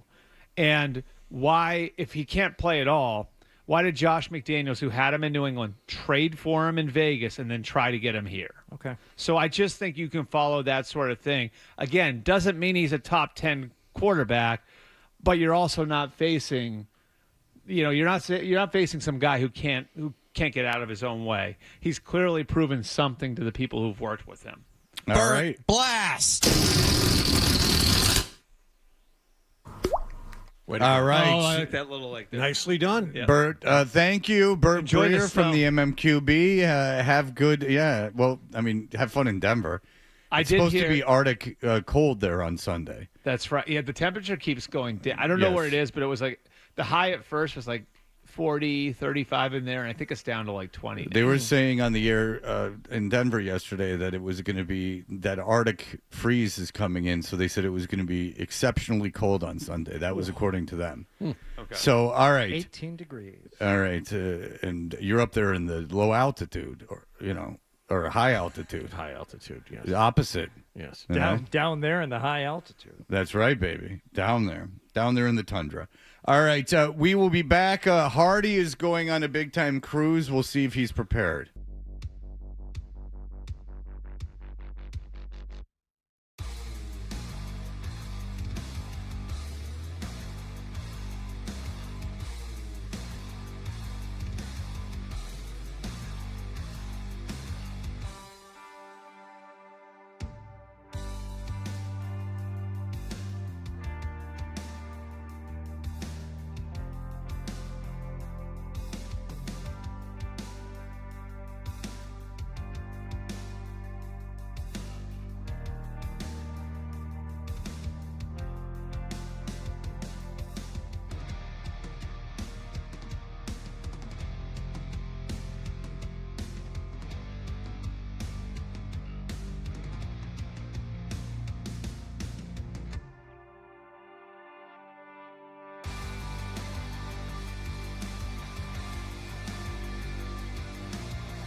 It was good. Sitting around the house. With you, Sitting around the house. Having fun around the house. Doing our thing and staying up. And even though no one's seen us live in 30 years. All right, there you go. That is Better Than Ezra. You'll recall the song Good. Why are we playing that? Because we're Dutcher and Hardy. And you can watch us on YouTube. Subscribe to 98.5 The Sports Hub on YouTube for everything 98.5 The Sports Hub. You can download our podcast. It's available everywhere you get podcasts. And listen, where is Hardy going to be when 18 inches of snow maybe falls over the course of Sunday into Monday? Well, he won't be here. I'll be on the high seas, baby. He'll be sailing the 7 seas. And the Pats play Denver Sunday, but you won't hear Rob Poole talk about it Monday. Why? Because Hardy's on a boat. Oh, yeah. There you go. Yeah. So instead of let me clear my throat, okay. Hardy's on a boat. Yeah.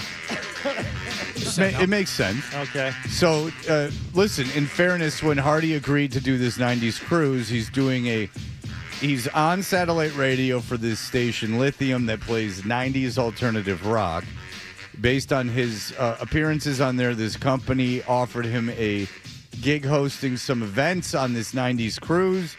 Everyone at the station, management, everyone involved with the Patriots, no one thought the Patriots stood a chance of being in the AFC Championship game, so look out. Hardy will be gone all next week. Now, Paul Perillo will be in on Monday. We have Callahan in on Tuesday, and then Danny Roach will be with 3 us days of all positive days. Wednesday through Friday. And but Hardy, listen, you are on Lithium. We know you don't put a whole lot of effort into that. So, How Adam, dare you? Well, I dare you by your self-reporting. Here is, I hope. Serious, I'm kidding. Better. Don't fire him. His next meal depends on it. All right, Hardy. Adam has formed a quiz just to see maybe if you need to do some studying before you hit the 7 Cs. Okay. All right. All these questions that Adam has wrote, they've all kind of feed into one another. It's kind of linear. It's almost epic. Do I get to identify a theme at the end of the questions? No, they just kind of all dovetail into each other. Okay. All right. So here we go. All right. Sugar Ray. Yes. Are the marquee rock act on the 90s cruise, and that's no joke. They got Sugar Ray. What's the title of their debut album released in 1995? Remember, they were a quote-unquote hardcore band. Mean Machine was on that. That was a single, yeah. And it was filmed in a skating rink. Yes. This is before they got super cool. Yeah. This is This is before Every Morning. Was RPM on that album? It's almost like life didn't exist before Every Morning. If RPM wasn't on that album, it was on the one after. Well, the one after one of those rock albums. Debut Sugar Ray album, I don't know. See, I just go Bem before Every Morning. What was that? Yeah. In Montana. And now Adam has informed me in that Fly on the album, that Sugar Ray album, does not include the reggae guy toasting during Yes. I can't not remember the gentleman's name, even though I scrubbed this song an hour ago. But yes, if you had the album floored, you had that version of Fly. I can't even. I can't even. You can't. I can't. Neither I can't can even I. imagine. Yeah. Not hearing that. But you get the one with the single, and you get.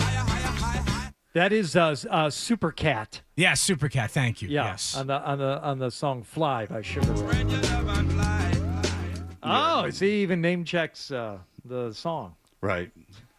How many times have cats thought they were hotshots and thought they were super, but you can't fly? Can't fly off a 5-story building. Splat. Some super cap. Hey, kids, let's put a cape around this cat's neck and see if it's super. It ain't. Yeah. All right. Speaking of lemonade and brownies, you see what he did? Which was the name of the album that you did not get? Of course. How did you not get that? Speaking of lemonade and brownies, good. Yeah, I guess it's good that Adam put the answer in there because a lot of people would have been like, "What the hell was the answer to that?" We need the answer to get to the next question, like you said earlier. I'm fair enough. Fair enough. Yeah. According to the U.S. Environmental Protection Agency, Good. how many Adam's upset about this. How many gallons of sewage per week does a 3,000-person cruise ship generate? What? Well, it doesn't go in the sea. They do have to pump the sewage out when you get to port. How many gallons of sewage does it generate over the course of what time? Per week. Oh, 3,000 people, figure 5 gallons and 15,000. Plus the water, required to flush. 125,000. 176,400, stupid. Not bad. I would have gotten. Pretty good guess.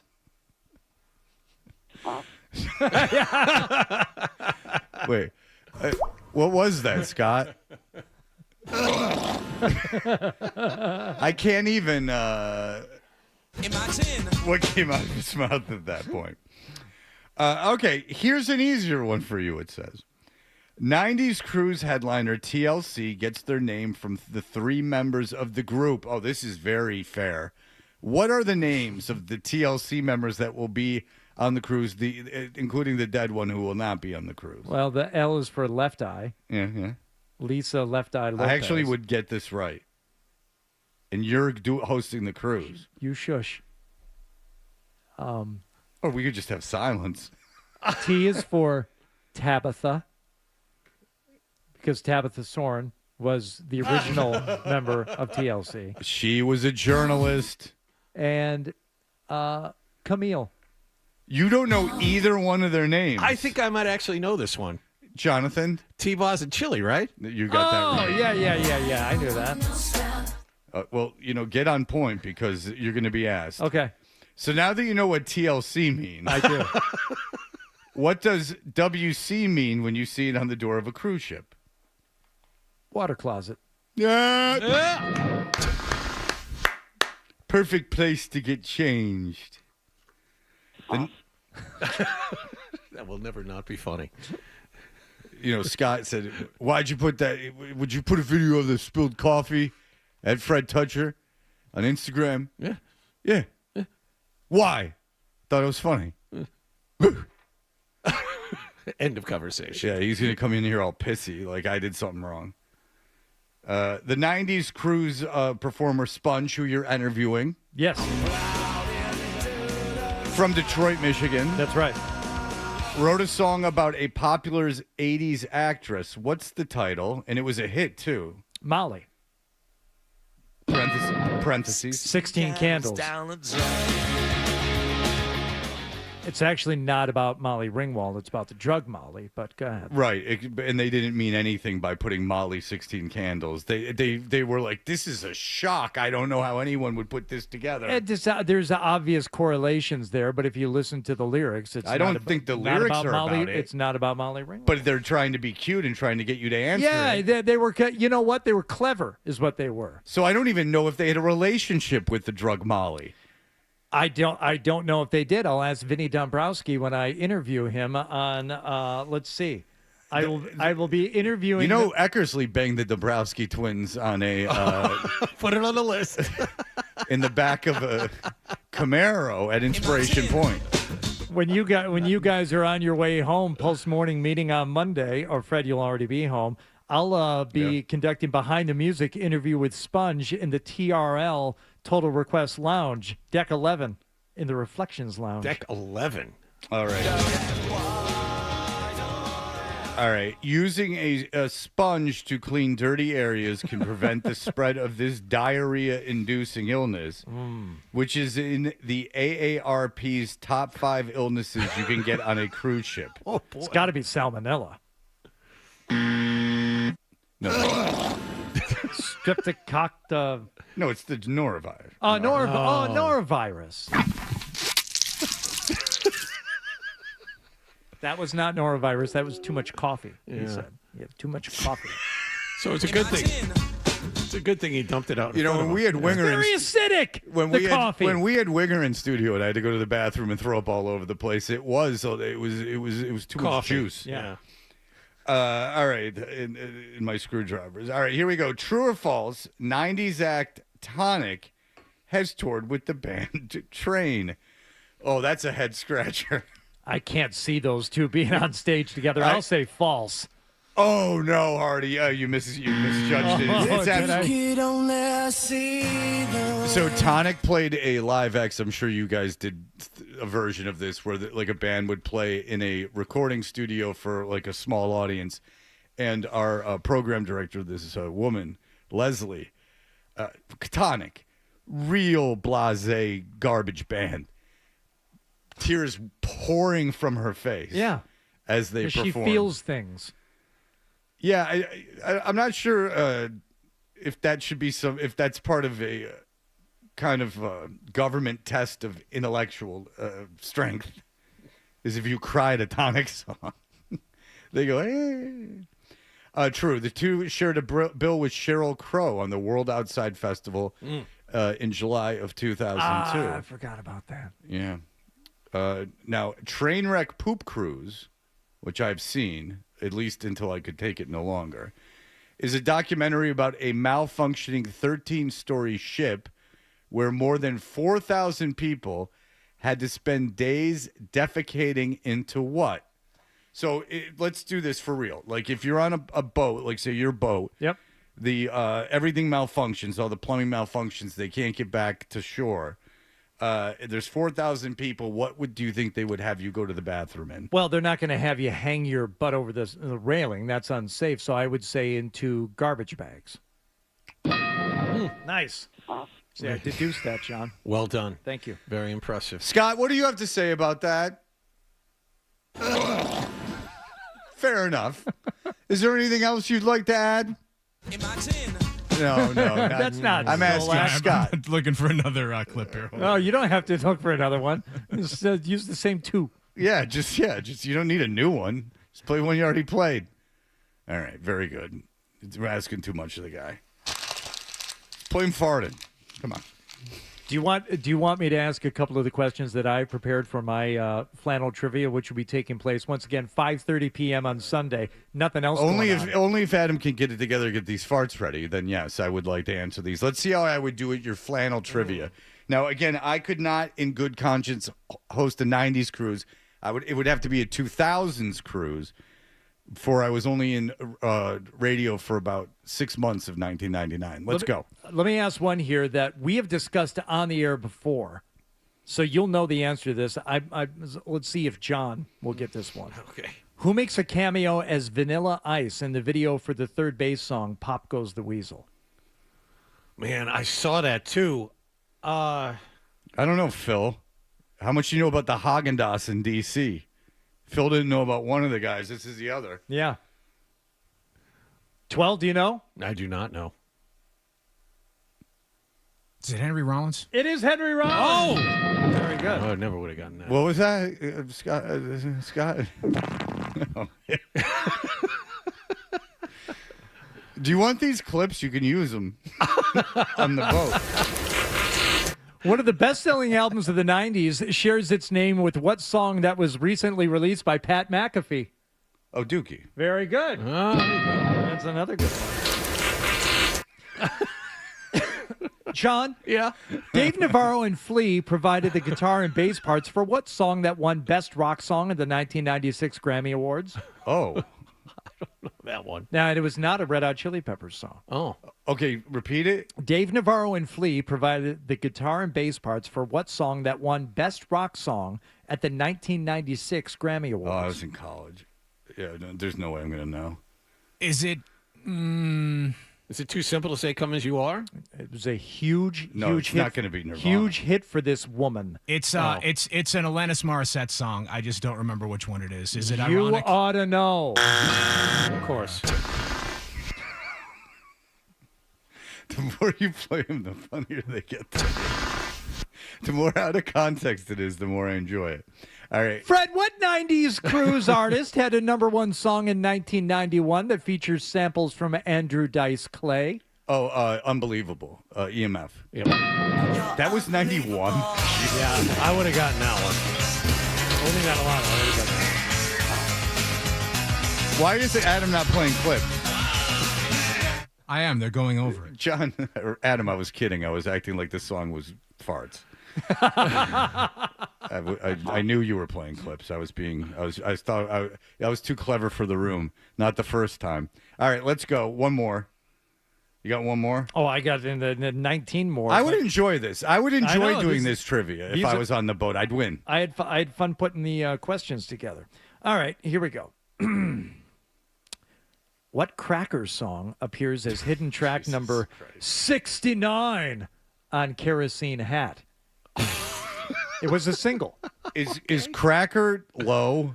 Yes. Yeah. That's the first only track song on by the album. Cracker I know is Low. No. Again, 90s, I'm not an expert. Euro Trash Girl. All right, last one. Okay. Artist is the actual name of the Seattle street musician immortalized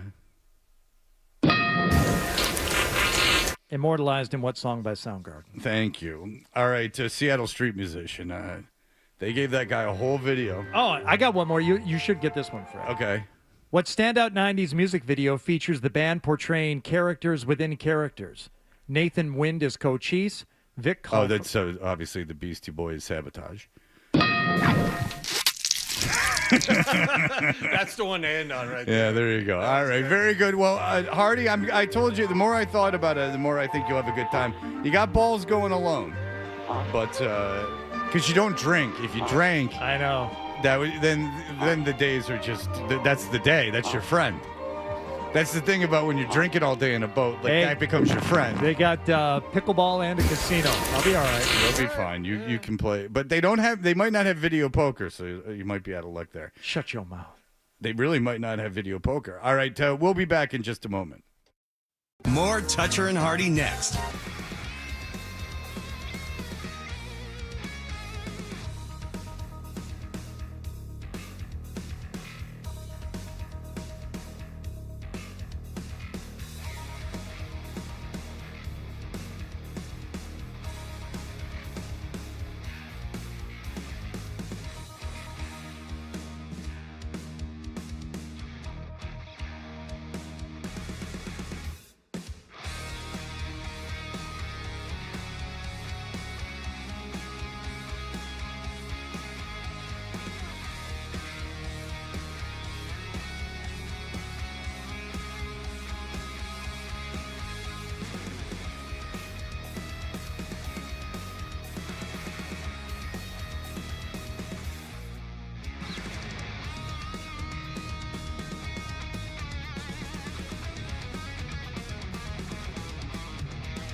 straw for a lot of people. Well, what's his name? His name is Sean.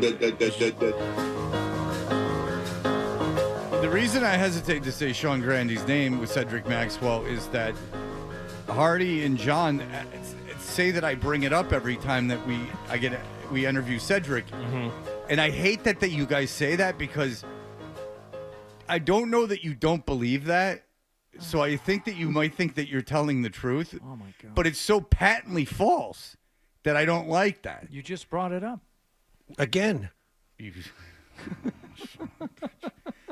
What's the audio play? If you're being serious, what was the audio being played going into that? Yeah, well, you didn't have to acknowledge it. I have to acknowledge everything Adam does or he freaks out. I'm going to cry in here. All right. Cedric Maxwell, of course. You know Cedric Maxwell. The more I think about it, the more I think he should be in the Basketball Hall of Fame. How about that? How do you like that? I'm with you. He is the Celtics color analyst for the 98.5 The Sports Hub Celtics Radio Network. Hi, Cedric. Hi, gentlemen. How are you guys doing today? I'm in lovely New York City before the snow and anticipating this game tonight, playing Brooklyn. Oh, boy, Brooklyn suck, huh? Their last game, not good. Yeah, No. it's like a record for the amount. What is the margin of victory? They for scored the Knicks? 66 points and lost by 54 to the Knicks. Yes. Well, here's the thing. They're trying to be bad.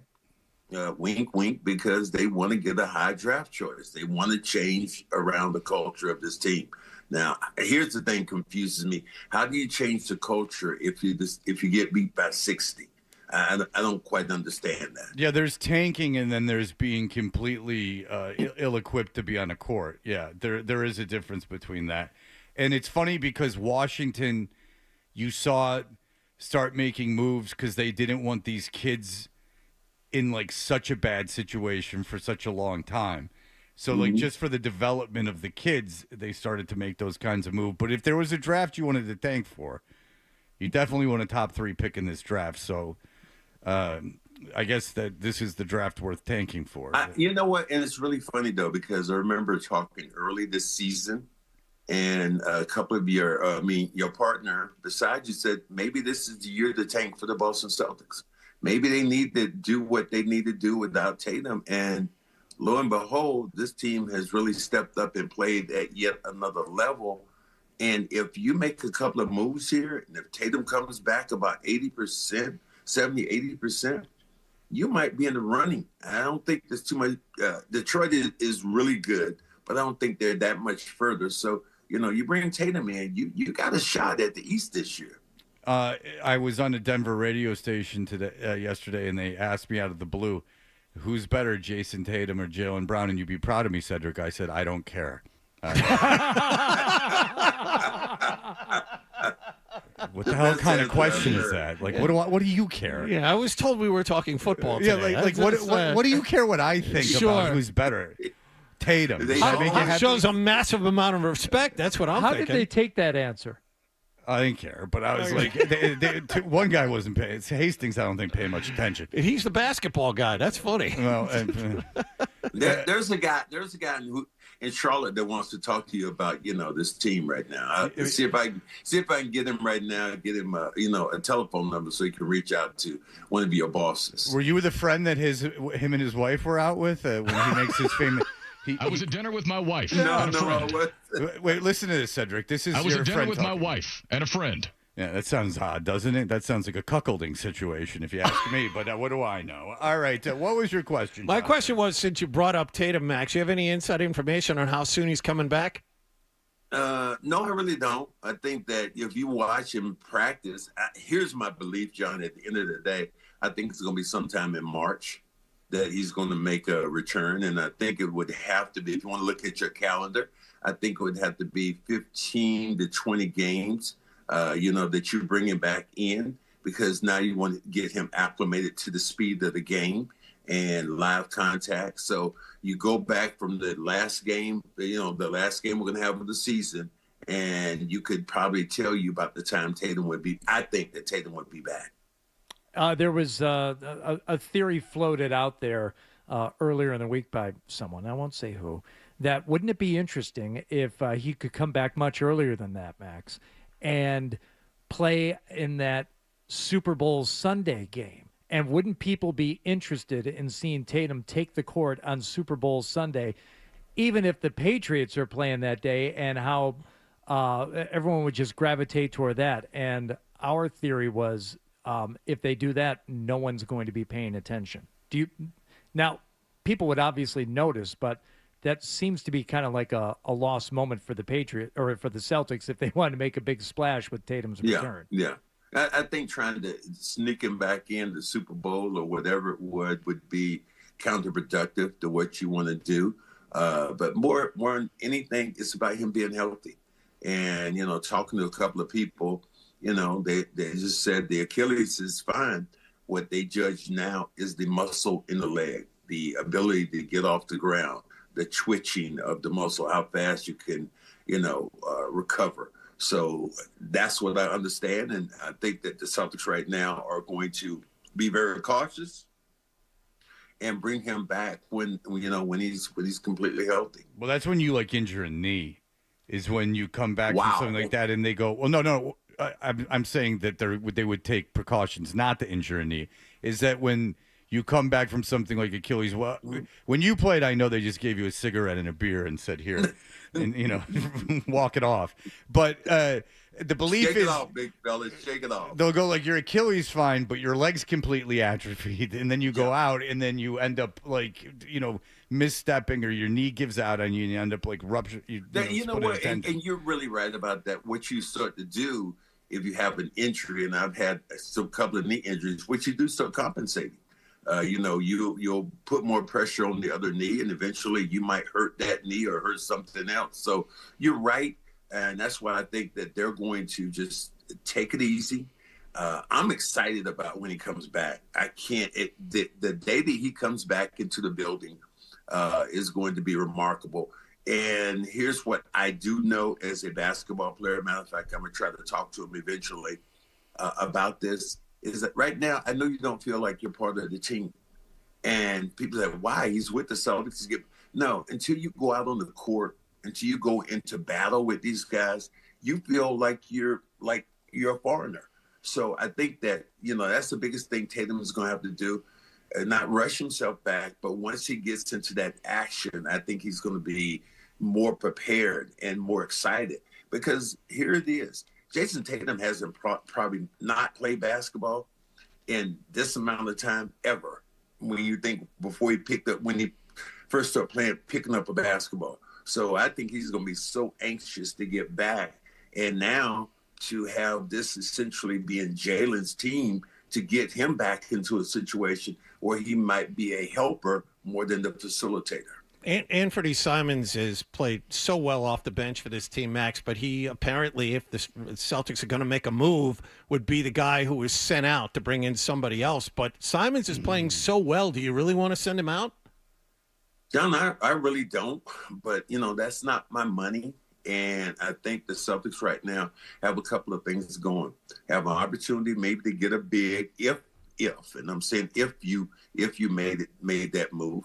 And I think you're starting to look at the future also in salaries, trying to bring those salaries back under these aprons they've talked about. So there are a lot of different things going on. But for me, Simons has played so well. I mean, shooting the basketball. And surprisingly, he has not been bad on the defensive end. He's bought into what Joe Mazzulla really likes. It could be an interesting dynamic when Tatum comes back now that Jaylen Brown has become deadly from mid-range. Mm-hmm. And I don't know, Max. I'm interested to hear your thoughts on this. Do you think Tatum is going to be more inclined to be taking outside shots and hitting threes when he comes back, based on, coming off this particular injury? Because it does require, legs. It's all about the legs when you're hitting from range. Or is he going to want to go inside? Because if he does stay out on the perimeter, well, then you're going to have that dual threat. If he comes back and he's got his shot, you'll have that to add into the mix along with Brown. As long as he sticks with that mid-range game that he has really, really come into this season, that could make for a really lethal offense. Oh, you're right in that sense that you think about what Tatum can do. I talk about shooting the basketball from the outside, knocking down jump shots. But he is just as effective, I think, when he's driving towards the rim, using that length and his size. I took a picture with Jason Tatum and Porzingis and Al Horford, and I looked like I was a first grader. And the reason I say that, because Tatum essentially looks like he was about 6'9", 6'10". I know I've gone down in height, but not that much where, I look that small under those guys. So I think if you think about Tatum coming back, using his foot speed, using his length, and I think the biggest thing about it, moving the basketball. What people take for granted right now is just how good a defensive rebounder Tatum has been over the last couple of years. And I think the Celtics sorely have missed that in some of these games they played in.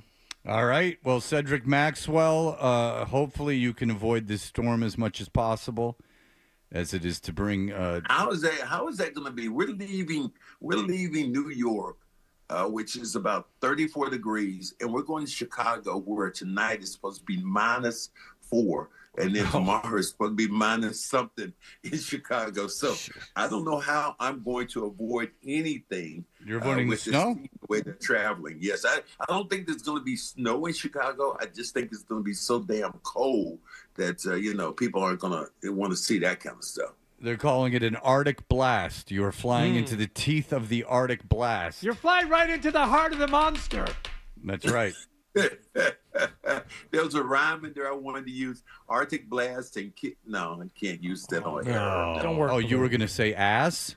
No, I wouldn't say that. No. Oh, the C word. That doesn't rhyme. Cedric Maxwell. You're in trouble today. No, our sponsors love us. Okay, no, we're not doing that. All right. Well, Cedric Maxwell, have a good time tonight in Brooklyn, and we'll talk to you next week. All right. All right. Appreciate Thanks, it. Max. There you go. The great Cedric Maxwell. If Max is right, and he was saying 15 to 20 games for Tatum to give a run up, I counted it back. March 6th on national TV at home against Kyrie Irving in Dallas. That's as good a date as any to make a big splash. Well, Cooper Flagg comes back to the Northeast. He comes back to New England. That's right. That's right. Let's just make a million, March make up a million 6th. things why people would Sure. care.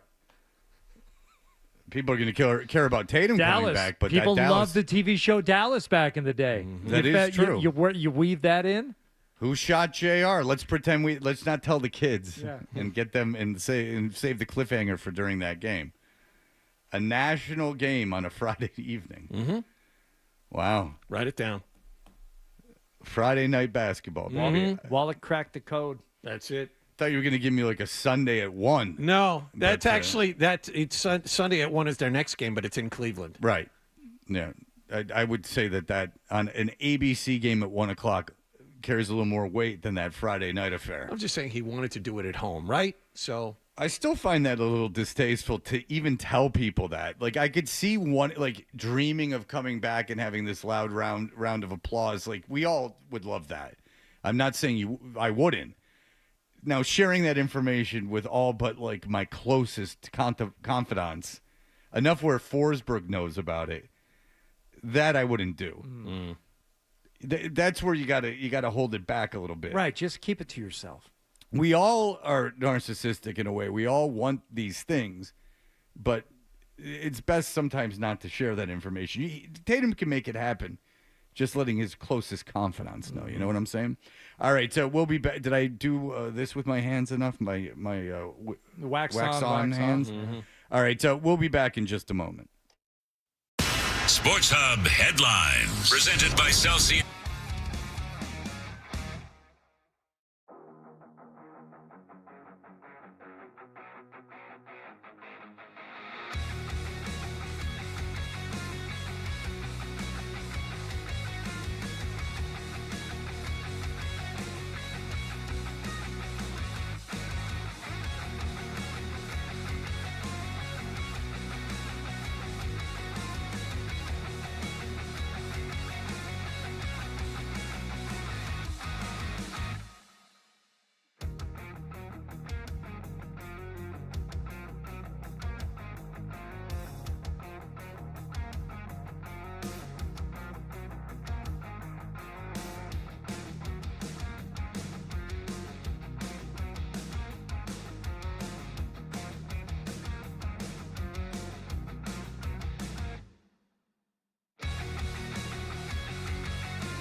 I know.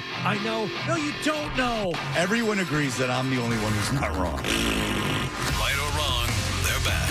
Toucher and Hardy on the Sports Hub.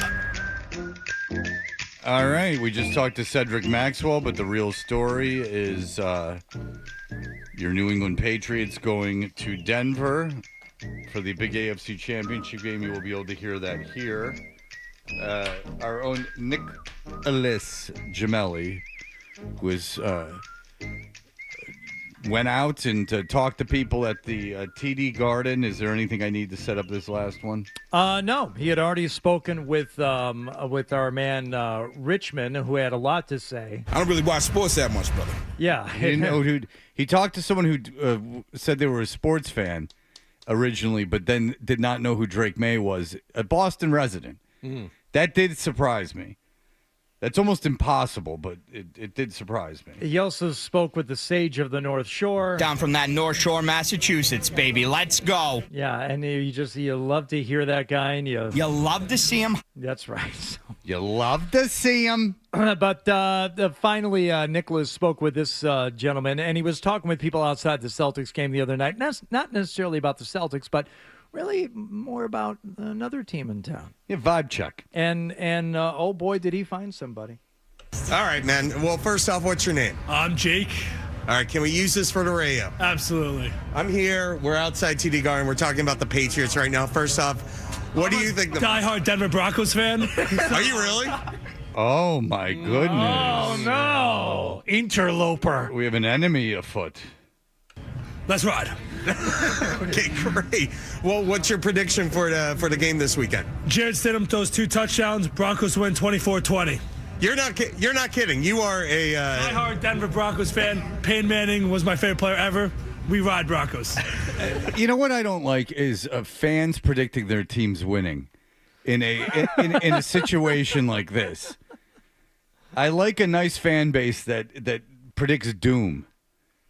Am I the only one who feels that way? No. I don't want to talk to Lions fans who are like, they're going to absolutely crush him this weekend. I'm like, come on, dude. I don't think you're a real fan then. You haven't been watching. Well, it's more like, especially like in the face of you lost your starting quarterback in these like miraculous circumstances that, Let's ride.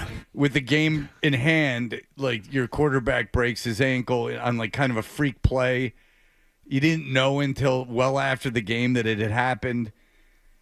Just I would expect more of a defeatist attitude, and then you're pleasantly surprised when the Broncos win the game if they do. I like that. Again, props to the city of Cincinnati for having a real fan base that just was very against that team while I was at that game. I think if you go across this great nation of ours, every diehard fan has cynicism built in. Not here. To their DNA. No, there are some. Not Patriot fans. Not Patriots fans. Nope. It's been. I don't want to investigate it any further because the court will not even start allow the case to come. All right. They've thrown it out based on lack of evidence. All right. Before it even got to court. Well, how did you feel? I bet you didn't have a great feeling after Bo Nix went down. What was going through your mind? There's a couple beers in my system. I was really happy. I went out to the bar, found out Bo Nix broke his ankle. Tears were shed. But you're feeling... No, I wouldn't go that far into the despondency. You're a grown man. No, you don't need to literally cry about your team. Have you ever cried over a team or a game? As an adult? Yeah. Dude, I haven't cried about really anything. As an adult, I answered too quickly. Like ever, like as a kid, did you ever cry? Yeah. I don't think I ever cried over it. There was a Monday night football game that the Jets played the Dolphins. It really didn't even mean anything. It was that they always show the highlight of the Dolphin player getting hit by the jet and helicoptering around. Oh yeah. That's the game. Oh. I can't even remember what happened, but I remember crying. It was like Monday Night Football, and I remember I was probably really tired because I had never stayed up that late, and I remember crying. I was probably 11, but that's the only time I can remember crying about a game. You're a kid. I mean, you have no control of your emotions. That's fine. A loss, an adult crying about a loss, anger should be the reaction, or just defeat, just low morale. Again, I was with Hardy when The Lions lost the divisional home playoff game. They were the 1 seed. They got a bye. They played a Commanders team. They were probably a touchdown favorite in that game. And they lost that game, and the Detroit fan base, they shrugged their shoulders, and they said, typical. Yep. You didn't see people, going crazy, like throwing stuff or like fighting. No. They were just like, all right, yeah. All right, let's all go home. Yeah, I guess another day begins tomorrow. That was 2003. Now, the Red divisional Sox. round, I was by myself watching that second half, and I was throwing stuff. But anger, not sadness. Anger. Right, you're angry, not sad. Right. But you're feeling hopeful for this Sunday? Sean Payton called Jared Stidham Stiddy. He has a nickname. He's the best backup quarterback in the league. Drake May cannot compete with Jared Stidham. He's going to get his get back and revenge on the Patriots. Even though he hasn't thrown a pass in 2 years? Jared Stidham might not have thrown a pass in 3 years, but he's been practicing, waiting for this moment, dreaming of the day that he beats the Patriots to get to the Super Bowl. Well, okay. Give me a score prediction. Which he already did, 24-20. Broncos win.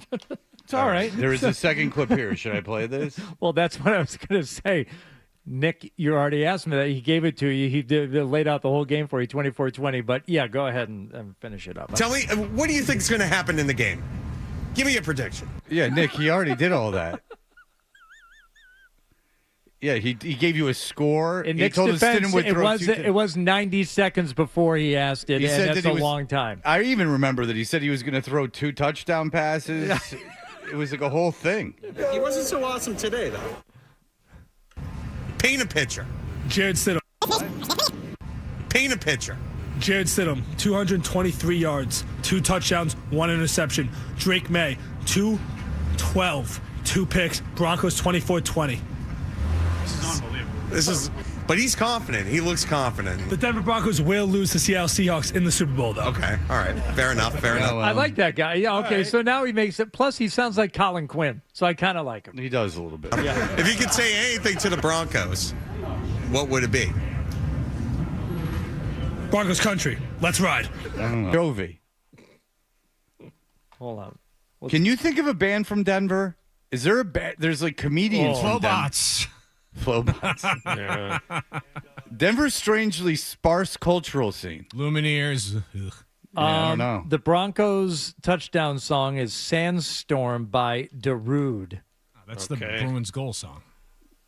Oh, no. No. No, the Bruins. Kraft. Oh, that's right. That's Kern Kraft. Yeah. All right. Oh, the Fray. The Fray are from Denver. Again, nothing. Yeah, I'm getting nothing. How to Save a Life, Fred. Oh, sure. That one. They also use the song The Whip by Loxley. That's a Broncos touchdown song. And Go Broncos, which is an original by apparently another Denver band, Big Bad Voodoo Daddy. Oh, John Parr, I think, is from Denver because he changed that one song into a Denver song. Tim Tebow's Fire. Into Tim Tebow's Fire. Yeah. You remember Prince's anthem that he composed for the Minnesota Vikings, don't you? Yes, I do, actually. And I think they do play it. Oh, no. Why would they do that? I think they do. They shouldn't. All right. We will be back in just a moment. Kendra Middleton will make.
And coming up Sunday in Denver, starting center Garrett Bradbury also absent. The good news is Carlton Davis was out there again in a red non-contact uniform, and Mac Hollins was out there as well. Broncos had everyone on the field for their practice, with the exception of starting quarterback Bo Nix for a second straight day.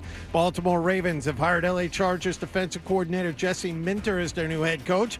The Bruins hung on to beat Las Vegas last night 4-3 at TD Garden. David Pastrnak a goal and 2 assists. Bruins host Montreal tomorrow night, and the Celtics will be in Brooklyn tonight to play the Nets. Derek White is out. Grandy and Maxwell are Cedric Maxwell in. Pregame 7 o'clock, tip-off 7:30. Here on 98.5 The Sports Hub. Sports Hub headlines are brought to you by Mass Energy. Stay warm and safe this winter with heating oil, renewable bioheat fuel, and propane. Brought to you by the members of the Massachusetts Energy Marketers Association. I'm John Wallach on Boston Tilford Sports 98.5 The Sports Hub. Your next update at 9:30. New England. Down the right side, there's a separation. Yeah. Touchdown pass. Yes. Perfect dive from Drake May. 98.5 The Sports Hub. Fred, what's it like to work with Hardy and Wallach? What a golden ticket I've gotten. There you have it. Toucher and Hardy resumes on the Sports Hub.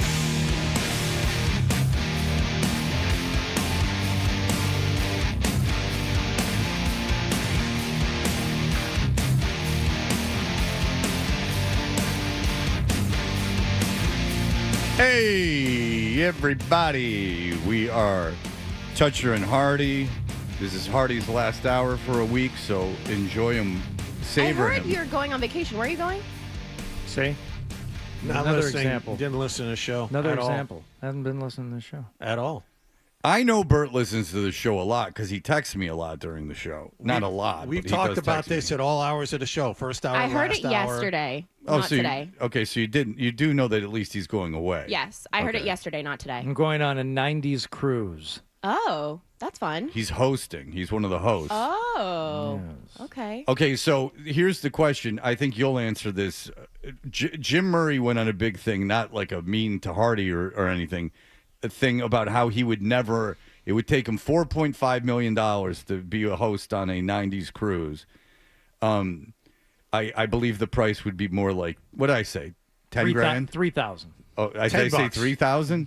Yeah, $3,000 to $5,000. If him and his wife could go for free and they paid his airfare, and it's not a bad cruise boat. It's horrible ports, but it's not a bad cruise boat. It is horrible. You'll see. Yeah, where are you going? You Where won't are come heading? back. Nassau and Key West. Yeah, it's not really. That is very 90s. Yeah, well, no. In Key West didn't have a cruise port. That cruise port ruined Key West. Key West was all right, and now it's terrible. But anyway. He said that could take him millions of dollars. He would never do it.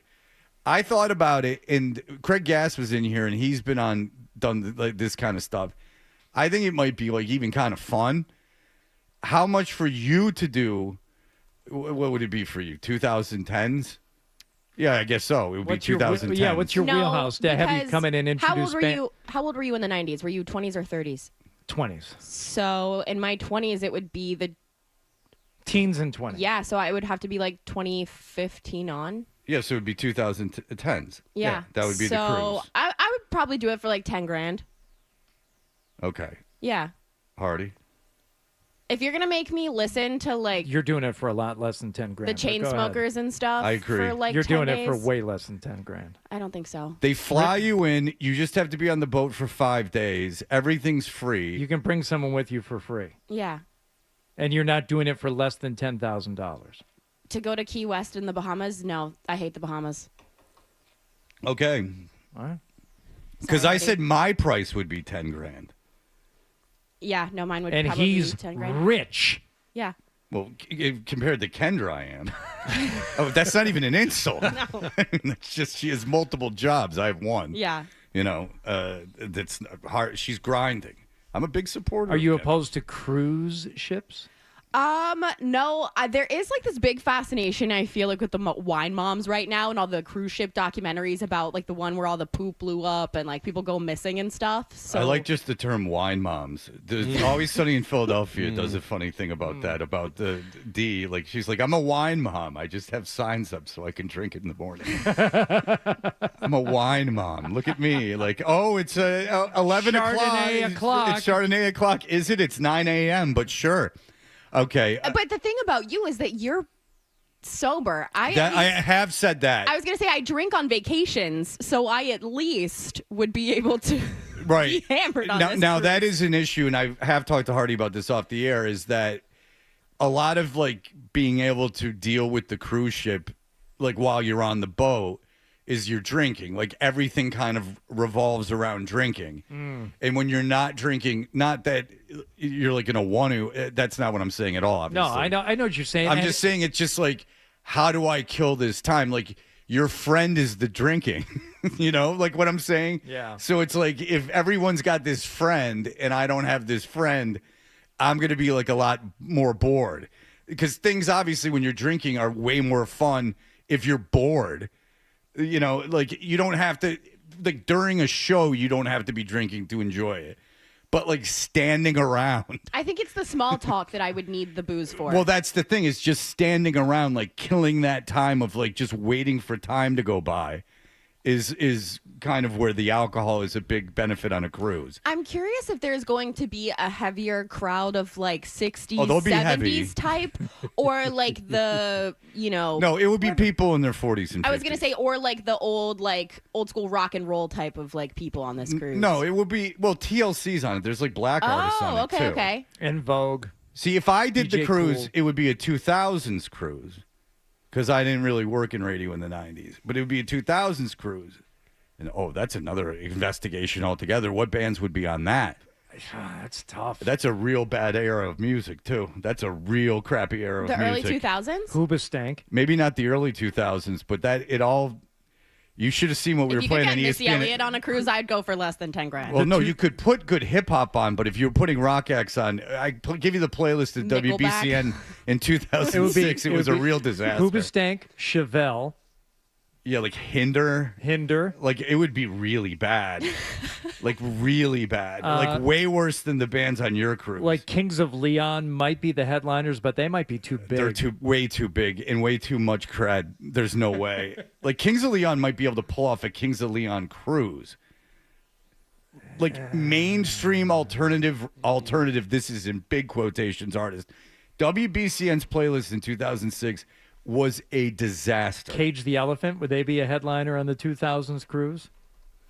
If you say so, and I'm not being cute, like, I don't know. Like, Cage the Elephant, I don't even know their song. I know we played it. They headlined at Boston Calling this year. Yeah, they're still They were out there. really good. Yeah. Whoever headlined at Boston Calling isn't that much of a step up from a cruise. I think it might be harder to headline the cruise than a night of Boston Calling. Let's all be honest. Nicholas doesn't like that. I didn't like that either. No, because Boston Calling headliners been like Foo Fighters, Metallica, Nine Inch Nails. Has been. Yeah, in the last 3 years. Yeah. Not last year. Last year wasn't good headliners. Oh. They had Fall Out Boy. Last year? Yes, I've gone the last couple of years. What was the other headliners last year? It was Cage the Elephant, Fall Out Boy. I only went one day, so I don't know who the other day was. Big fan over there. Yeah. All right. So Kendra. The year before was really good too. They had Meg the Stallion. They had Chapel Roan. Chapel Rome before she was super famous. Yeah, but that crowd was crazy. I saw Chapel Rome open up for the girl from the Dua Disney Lipa? Channel. Oh, they had Hosier too. I saw Hosier at Boston Calling. Luke Combs and Dave Matthews were headliners. Yeah, that's last why year, I along don't with know. Fall Out Boy. legit. yeah. Those aren't that's not my vibe. Wait, you don't like Luke Combs? I could not tell you a single Luke Combs song gun to my Nor head right could I. now. Nor I'm the could I. worst Southerner of all time. I hate country music unless it's old country. Unless it's actually good music. I understand. All right, so Kendra Middleton, here's the deal. We were brought to us by DraftKings Sportsbook for a reason. Here we are. Everyone's going to gamble this weekend because how else? What else? I guess if the Patriots get into the Super Bowl, you're curious about who's going to win that game. But why not gamble? All right, so here we are. Where is the Patriots line? Where are you seeing it right now? So it opened at 5.5, got up to 6 for maybe an hour, and it's currently 4.5 across the board. I think that that's probably where it's going to stay. I don't expect it to get under 4. For me, the total also 42.5. I think that this will probably be low scoring just because of obviously the Broncos defense and a backup quarterback type of thing. But we've heard all week long, I think it's been pretty split as far as like the talking heads nationally of where people kind of sit here. I think the Patriots win this game, but I think that the Broncos cover. Anything you can get above a 4, I think is a really... That would be nice. That close a game. I think that that's how it's going to go. And I've watched probably more Jarrett Stidham and Bo Nix football than... Oh, yeah, you're an Auburn alum. Jarrett was my quarterback my sophomore year. So, His wife's annoying, apparently. She doesn't like Hardy. She blocked him. Wait, really? Yeah. Blocked me on Instagram. Jared told on Hardy when he was on the midday show, and the rest of the guys, Zolak and Bertrand, too, told on him to Stacey James and said, "Can you tell him to stop making fun of my wife's Instagram?" I don't have and any... they were brutal, as you know. I'm sure. They really were laying into her. It was unfair. I don't know anything about her, but there were conversations at Auburn when I was there that she was not a very nice girl. No. Just like whenever people would come up and ask Jarrett for a picture at a restaurant or something, she was not like the nicest person about that. I don't know that to be true. My husband, you want a picture with him? He's going to be a backup quarterback one day. But I also know that Jarrett had like a really kind of non-traditional upbringing and a rather like difficult life. And That's I know what Bert was saying. And they've been together for a really long time, and I know that her family cares for him. She's more like a mother than a sexual... He was couch surfing through high school. Like he has like a very non-traditional like quarterback like bringing. Yeah, he has earned his stripes. But he's for so sure. handsome that negates so You think much he's of... handsome? I know he's handsome. Okay. Dreamboat, you know it. Anyway, Me without a beard, Kendra. you made me smell you first thing. The first thing that that happened to me when I walked in this little morning odd, was yeah. Fred was like, "I A little need you to strange. smell my neck." Yeah. Yeah, I did. But did you do it? I tried not to, but he made me. Oh, I made you. That's right. I made You did. Witnesses. Okay. I just saw you do it. I didn't see what happened beforehand. I've been told I have to grow the beard back. And yeah, you do. Yeah. I have been wrong on the Patriots a lot this year. They've been the number 1 team against the spread, but I do think they win this game. I think Denver covers. That's because the Patriots have all of the pressure on them in this game. Like, you are going up in an AFC championship game against a backup quarterback. Stidham is one of the better backup quarterbacks to me personally. I don't think that this is going to be a very hot take. I don't think that the drop-off between Bo Nix and Jarrett Stidham is that high. Their skill sets are obviously very different. Patriots have a difficult time playing in Denver in the postseason historically, obviously. But I think what's going to happen here is we saw what a good defense did to Drake last week. If Stidham can be a game manager and turn it over less than twice, Sean Payton, coaching-wise, I think is maybe a little bit of a step up here from Vrabel just because he's been to a Super Bowl, won a Super Bowl with Drew Brees. If he can do this with Jarrett Stidham, this conversation around Sean Payton really changes. I don't think that that's going to be the case. Like I said, I do think the Patriots wind up winning this game probably by a field goal. They're going to make him throw. They're going to make him beat them with his arm. Patriots are going to stack the box. Milton Williams is going to be sitting there waiting for the run. But Jarrett Stidham, like I said, the difference between him and Bo Nix is that he's not as mobile or as athletic as Bo Nix, but he can still scramble and still run. So I expect him to be on the run a lot as well, which is why I'm going to have his over 14.5 rushing yards as well. I think that is probably my best bet of the week. I like that. What's going to happen here? That's very low. One of two things is going to happen. Either he's going to be under pressure all day long and he's going to be a disaster, or he's going to be a check down Charlie game manager. The defense is going to put him in a good position. And it's going to be up to him. One of those two things is going to happen. The way I think that he's going to have this happen, though, is he's not as athletic as Bo, like I said, but what's going to happen is he's going to be early. This is going to be one of those situations where the Patriots defense might not respect his legs early in the game, and he's going to take off, get those yards, and then they're going to have to continue to respect the fact Stroud that he can refused move. to run. He refused to run in that game. There were openings for him to run. Phil Perry was telling us yesterday, though, that Stidham very, very bad under pressure. 40% like completion rate under pressure. A lot of turnovers. So that's what concerns me. It's just all what Phil Perry said. I don't know anything about Stidham.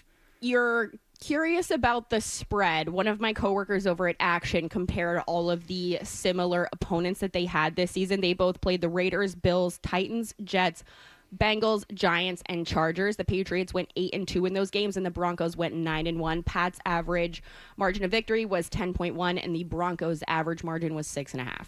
Okay, and the Patriots, though, some of those games were at the beginning of the year. Well, one of them certainly was. And I don't count that Raiders game. All right, so that's what you like in the AFC. What about the later game, the NFC Championship? This is definitely my least popular between the two. I'm not going to go with the spread here. I'm going to go with the Rams money line that is plus 124 right now.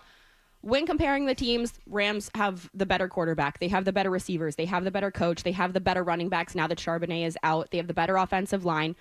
Sam Darnold under pressure, close to 10 turnovers, I think, against the Rams just this season alone. It's going to be the third matchup between the two. He's played his worst games against the Rams this season. And the second half of the season, Seattle is not the same Seattle we saw in the first 10 weeks of the year. They definitely have had a huge decline on offense, and the defense has been on a little bit of an uptick. For me, it's more so the McVay experience angle here. The Matt Stafford. He did not coach well, though, in that Chicago game. I agree with that. Yeah, but if you look back at the Stafford McVay kind of, and they didn't lose this game, but anytime that they this season have had kind of a downward slope, you can look back into the game that they lost against Carolina. They have come back with a vengeance after those games. And the other thing is that they've played a lot of, deep games. They played an overtime game, and I know that historically the statistics of overtime games, especially in the postseason and being on the road so much, I think that they've been on the road like 8 or 9 of the last 10 weeks or something absurd like that. Like, I get that it is such a difficult angle to get to the window on here, but I just believe in the experience of the Rams, and I believe that Sam Darnold is just not a quarterback that should be competing in a Super Bowl. So do you like them outright or just against the number? Money line. Okay. Plus 124. Okay. Because remember that stat I was telling you about earlier in the week? An indoor team has never won a conference championship game outdoors on the road. They're 0-14. Yeah, Beaton brought that up to me back there. But the other thing is, too... Beaton can't shut up around you, can he? Jesus. Everyone else he doesn't have a word for. No, he's quiet. You come in as Captain Chatty Pants. Well, he used to be my producer, but if you really want Well, he's one of our producers now. I would like a conversation with Ryan to happen from time to time. Have you ever asked him any questions? Yeah, have you ever... Of course I have.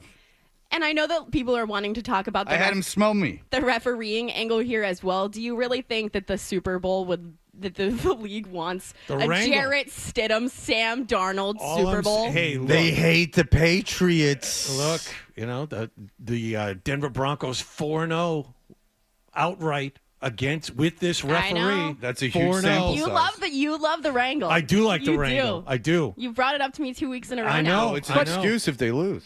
I mean, damn right it the is. whole ref in the conference championships in the Super Bowls. I'm sorry, they're like different crews. So if you're comparing that, they're not the same thing. It's not Alex Kemp and his crew. It's Alex Kemp and a bunch of guys he doesn't work with. That's like when DJ Cool Herc comes in with Grandmaster Flash. You're like, you're not even the same crew. Right. This is a different crew. You're going to come in and try to step to us. You better bring the real crew.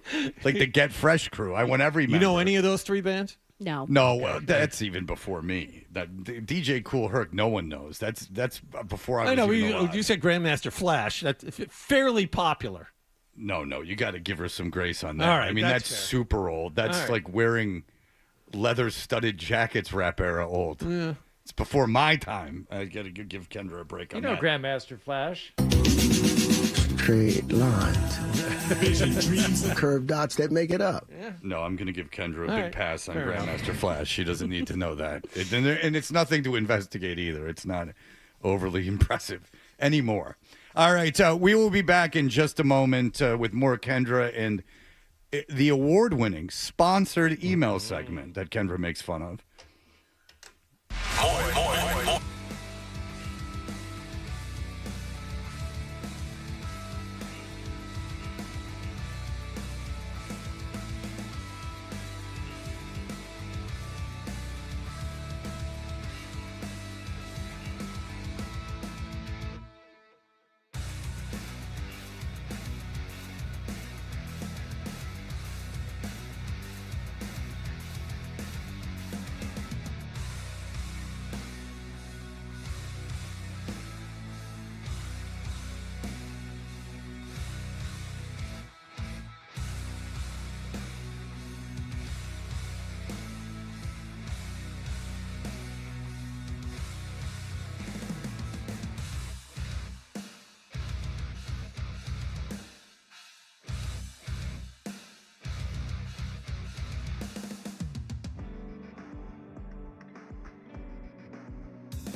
the email bit. We should do the email bit. It's a great idea. Let's do the email bit. You know, Nick apparently has angered Scott Zolak. He called me, and then I've been texting with him. Nick, did you hang up on Scott? Scott's really pissed. He said no. He said we just went to break, so he was saving Scott the trouble of sitting on hold. Maybe we wouldn't have gone to break if Scott was on. Nick. Well, you can deal with the wrath of him. You also put that picture up of him spilling that coffee. The Toucher and Hardy email bit is powered by Jeffrey Glassman Injury Lawyers. If you've been hurt in a car or work accident, you got to get Glassman. Don't just send an email. Call all sevens at 617-777-7777 or visit gottagetglassman.com. Right off the bat here, Matt and Shirley said, I've been distraught over Fred's news about his sleep apnea diagnosis. Thank you. And the unknown that awaits. Could you please send him 3 big booms and let him know that he will be in my thoughts and heart as he navigates these uncertain times? Oh, I think we can do better than 3. Boom! Boom! Boom! Boom! Boom! Thank you. Anything. Prayer is anything. If you don't know, and Kendra, maybe you were not made aware of this, and I don't want to freak you out, but I have been diagnosed with severe sleep apnea. I've been referred to the proper doctors, the specialists. I have an appointment, and my family and I ask for your consideration during this time. We ask for you to give us our space and let us deal with this and allow me to get healthy. For research purposes, I think we should put a camera in your room so we can hear how loudly you snore for the show. He's I've done that. He's done that on the air. Right? Yeah, I'm sure there's stuff on that. I'm sure there's my snoring in there. Because I had an app that can pick it up. I've seen those, yeah. It's when I'm laying supine where I am the worst, which is when you are laying on your back. Yeah. So that's a big problem. That's me. Is that really you? Yeah. I mean, it's me 30 pounds ago, or 40 pounds ago, but it's me. Yeah. That doesn't sound like a healthy sleep. Yeah. Ladies, that can all be yours. At Fred Toucher on Instagram. Yeah. Not only do you get to make love to me, you get to stay. Yeah. If I let you stay, you get to deal with that all night. Now, are there earplugs in the bedside table next to my bed on the other side where I don't sleep? There are. Were they purchased by me? They were not. But they are an option for anyone who should care to spend the night. There is the option of the earplugs. Offering a woman something someone else I don't bought do to that. sit next to you is hysterical. I don't do that. I have a Except message once. that Go I ahead. forgot to share with you guys that I got a couple of months ago. So someone DM'd me and said, "You, Fred, everyone is out here constantly crapping on us feet guys. All sorts of thirst traps people post, but block the feet. Like we all just get oogie every time we see a foot. Stop kink shaming us. I could be worse. Also, you're just like the homie. Not everyone trying to look at you that way. No disrespect. Just constant foot guy shaming. Like we're gross, creepy slime bags who go all old-time Warner Brothers cartoon sexual harassment wolf with the tongue out when we see a foot. Foot fetish lives matter." He needs an editor, that could have been expressed much more succinctly. But first of all, I do not hate on foot fetishes. I find it fascinating and funny because it's so, inoffensive, and also it's so odd to me. Feet, you could be missing 3 toes and I wouldn't care. None of that matters at all to me. The size of a woman's foot, none of that. No shoe. I mean, I just find it fascinating. And feet guys are also a little bit more on point of just asking for it. Asking, willing to pay to rub a woman's feet. Yeah. And especially if you're going to put it out there and make it a part of your identity, Rex Ryan, you're going to get goofed on for it. Yeah. He owns it, though. Oh, yeah. You can't but it's not touch going him to on stop that. me from making fun of him. It's awesome because that's the thing. I tell my brother's kids this. It's if you just don't let someone know that whatever you're bullying them over bothers you, they're going to stop. And I think Rex Ryan was just yeah, I like feet. Oh, no, he's come out quite out and said it. He says it on ESPN. Yeah, he says quite it all often. the time. Now, the video he made with his wife is a little odd, but good for them for still getting a kick out of each other. I see what you did there. I didn't mean to, but thank you for catching that and giving me credit. You know why that bothers me? Because now he's like pimping his wife. It's like this. I want other guys to get off. But no one else is going to share their wives. If everyone's in that community stops sharing their wives, then no one's going to be sharing anything. You can just share rando feet photos that you find online. Well, that's but then there's no scenario that I'm pulled up to the park and I'm pissed. Why the cop had to ask her about her feet being out the window, I'll never know. So already you've lost me because the plot's not realistic at all. Okay. He's like, hey, your feet are out the window. And she's like, hey. And he's like, and yeah, and if like someone goes, hey, your feet are out the window, get away from me, creep. It doesn't matter if it's a cop. Like a cop's not allowed to start bothering you about your feet being out the window. But that's why whenever people are like, wow, you sold feet pictures back during COVID when you were unemployed, how disgusting. I'm like, yeah, you could literally see me in flip-flops in the summer for free. Like, what do you, it doesn't matter. That's another aspect of it, as I was going to say, is like I know a bartender that would just put her feet on the bar for like this weirdo, and like he would give her like $100 tips, and you could go, oh, you know, someone would go, oh, you're prostituting yourself. Well, like, no, I'm not. Like, what's it to me? The feet. It's not even something that we as a society cover up. Mm-hmm. I didn't mean to turn this into foot talk. You guys needed to hear that message. Well, that's kind of what the email segment is that the email brings up something and then we get into it. And foot talk to me is always top of the line. Snoring and feet talk. What a time. Listen, we are living in it. Ken said, I've been on several rock cruises, including an 80s cruise, Shipwrecked, and best of all, the Kiss cruise 2 times. In 2021, the lineup included Kiss, Queensryche, Night Ranger, and Sebastian Bach, who was supposed to be there, but showed up without a passport and was denied boarding. And he's Canadian, so it's even worse. Yeah. Night Ranger on the 80s of all cruise. Of all the things that you need, and they tell you many, many times before you go, and it's like, bring your passport. Well, you to need your be passport. fair, you didn't used to have a passport to go to the Bahamas, correct? It's a sovereign nation, so you do need a passport. Well, I meant from the U.S. I don't know. But every time I've gone, I needed a passport. Matt, go ahead. Freddie T, what's up, baby? Just curious, with Scotty Z's latest faux pas, what Rick's reaction was or might be in his upcoming memo to y'all. I am drowning in it. Oh. Now I gotta expense the company for bounty towels. What are you dealing with right now? Why are you so in the weeds? There was a spill, and now we are all out of paper towel, and it needs to be ordered. Ooh.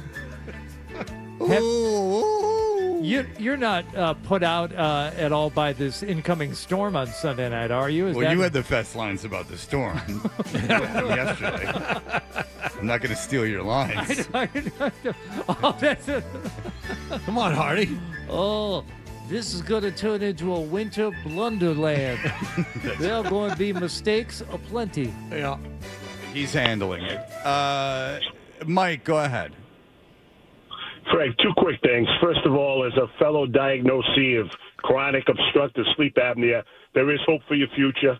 I wear a full face mask, look like I'm going scuba diving, going to bed, but I don't fall asleep driving to work in the morning, and I'm a lot more alert, and my blood pressure came down. And as far as feet, a woman can diet, exercise, put on makeup. She cannot change the structure of her foot, and that's what's important. Thanks, buddies. Peace. There you go. Oh, so it's the authenticity of the foot. But I think if a really overweight person were to lose weight, their feet would somehow slim up too. Well, if you have bunions or something, you have to get them removed. Yeah. I mean, you can change a lot about the foot. Let's be. You also have to wear compression socks when you fly, so you don't get cankles. Yeah, dummy. No, Dalton, go ahead. Especially if you're doing regional ones. Dalton, go ahead. What's up, guys? What's up, Freddie T? What's up, man? Hey, Freddie, I know you want to hear a good foot story. So I had this, my buddy, I'm not going to say his name.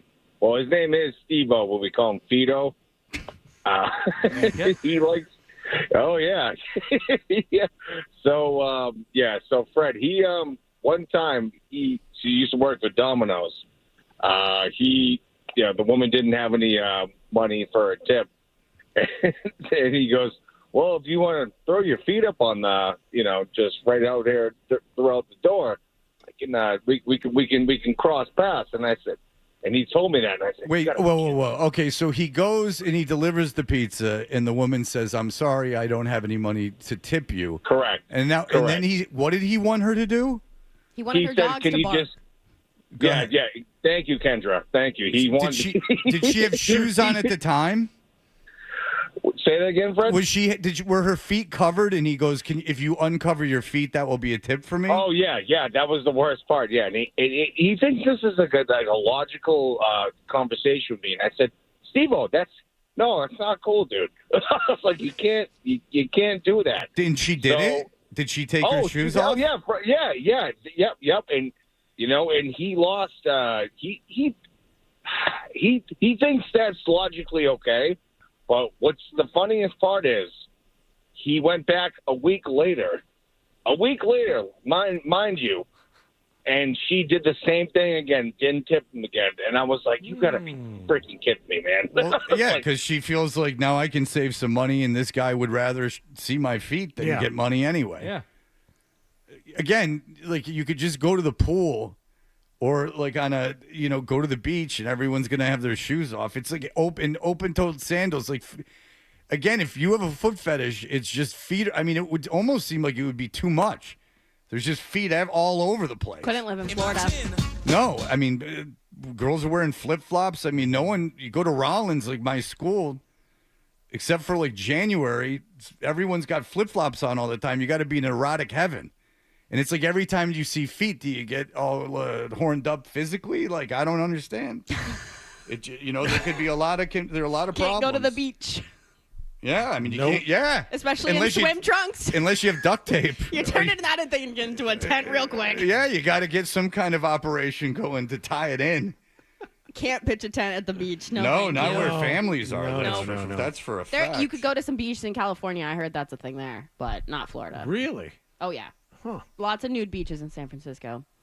And I did not know this when I lived there. Mm-hmm. And that's the place you want the nude beaches because that's where all the beautiful people are. You want to see a nice 70-year-old hippie naked like Dershowitz on Hell yeah, Martha's Vineyard. Right. Who wouldn't want that playing volleyball? 79-year-old Alan Dershowitz this running around isn't Aquina? I'm going to San Francisco. Looking like Ralph Malph's on his knees. It's a Reb Pew joke. All right, Kendra Middleton.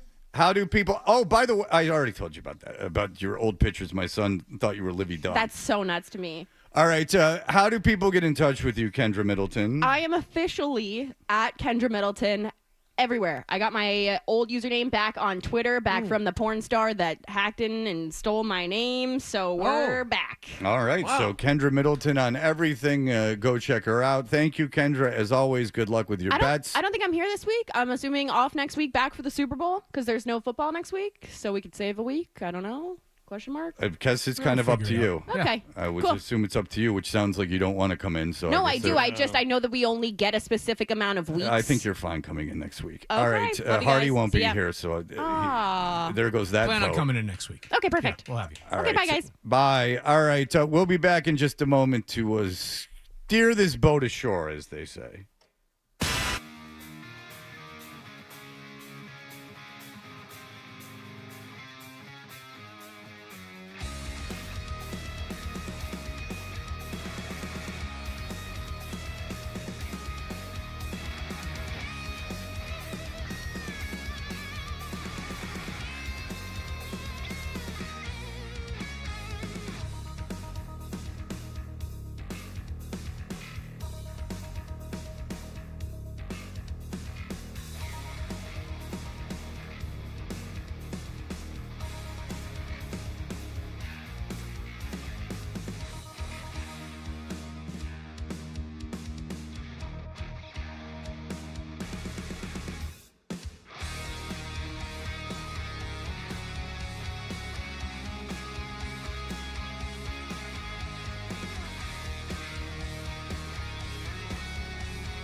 missed from the show. 6-2 stack money. 6-2 stack money. Ready. It's time for The Stack on Toucher and Hardy. All right, The Stack is brought to you by New England's largest Volkswagen dealer group, Colonial VW, located in Medford, Wellesley, and Westboro. Come see the amazing finance and lease officers. Or is it Bainhorn? Doesn't matter. He was on doing a Reddit conversation and was talking about him producing the Red Hot Chili Peppers album Mother's Milk and Uplift Mojo Party Plan, which Mofo. Whatever. What did I say? Mojo. Thank you. And he said, I'm glad to a person's question, I'm glad you love Knock Me Down so much, which I like that song too from Mother's Milk. That's my favorite Red Hot Chili Peppers song by like a mile. He said John Frusciante sang the song, or rather his voice was louder in the mix because the song was melodic and Anthony was/is tone deaf. At any rate, John essentially wrote the song, including the melody, so it wasn't entirely inappropriate for him to sing the song. As for how the band reacted to the final product, well, I never found out what they thought of the final mix. However, when I played Anthony the track there, Papa was a copper and the mama was a hippie. Yeah.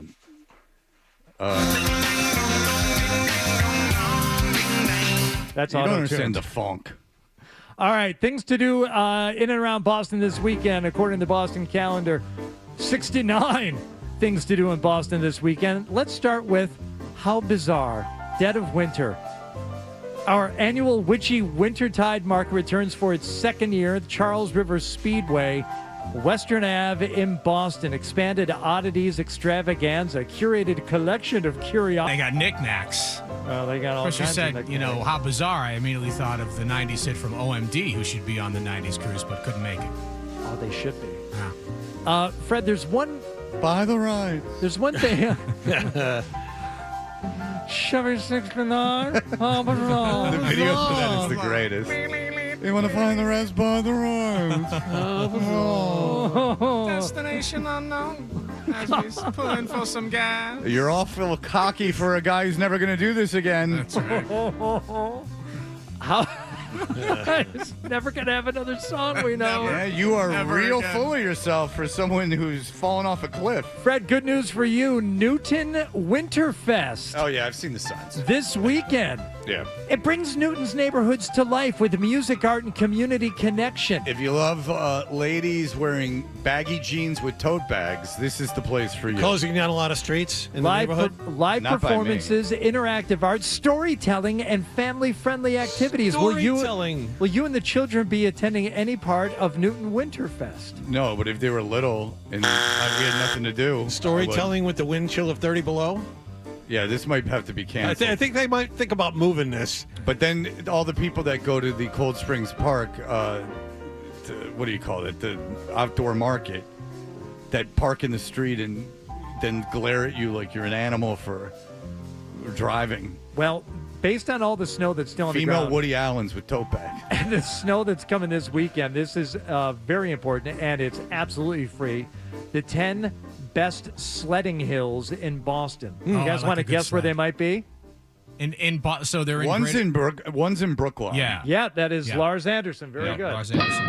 That's I've number been one. there. Yeah, I've been there. Boston Common. There's a sledding hill Where? in Boston Common. Where? What? Did sled from the State House down? There's a steep hill that faces Charles Street, which is ideal for sledding. Yeah, Okay. as long as you wear leather pants so you don't get jabbed with the needles that lay On the way by. So I've been to the Lars Anderson one. This one is also very good. The Sugar Bowl at Jamaica Pond. So that's a good spot. Sell snowshoe over there. There's one in If you want a Waltham. snowshoe over there, by the ride. There's one in Waltham. There's one in Brookline. Oh, there's multiple ones in Brookline and Jamaica Plain. The South End apparently has a sledding hill. And I would say the one at George Wright Golf Course on the 12th hole, but there was an incident there many years ago. Oh. A sledder tragically drowned, I believe. wow. That's not When it good. hit the Yeah, you don't pond. want to hit the water. Now there's a bed. fence up there now, but let's not push that Okay. one. All right. Yeah, I used to go sledding with the kids all the time. Huge winter vintage clothing pop-up thrift market at Cyclorama, Adam 12. Yes, I'm in on that. I like the Cyclorama. I'm also in on Scott Zolak boldly coming in with another iced coffee today. Good for you. Double down, baby.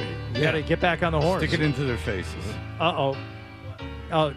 12 said he's Good for very you. proud of you boldly coming in with another iced coffee today.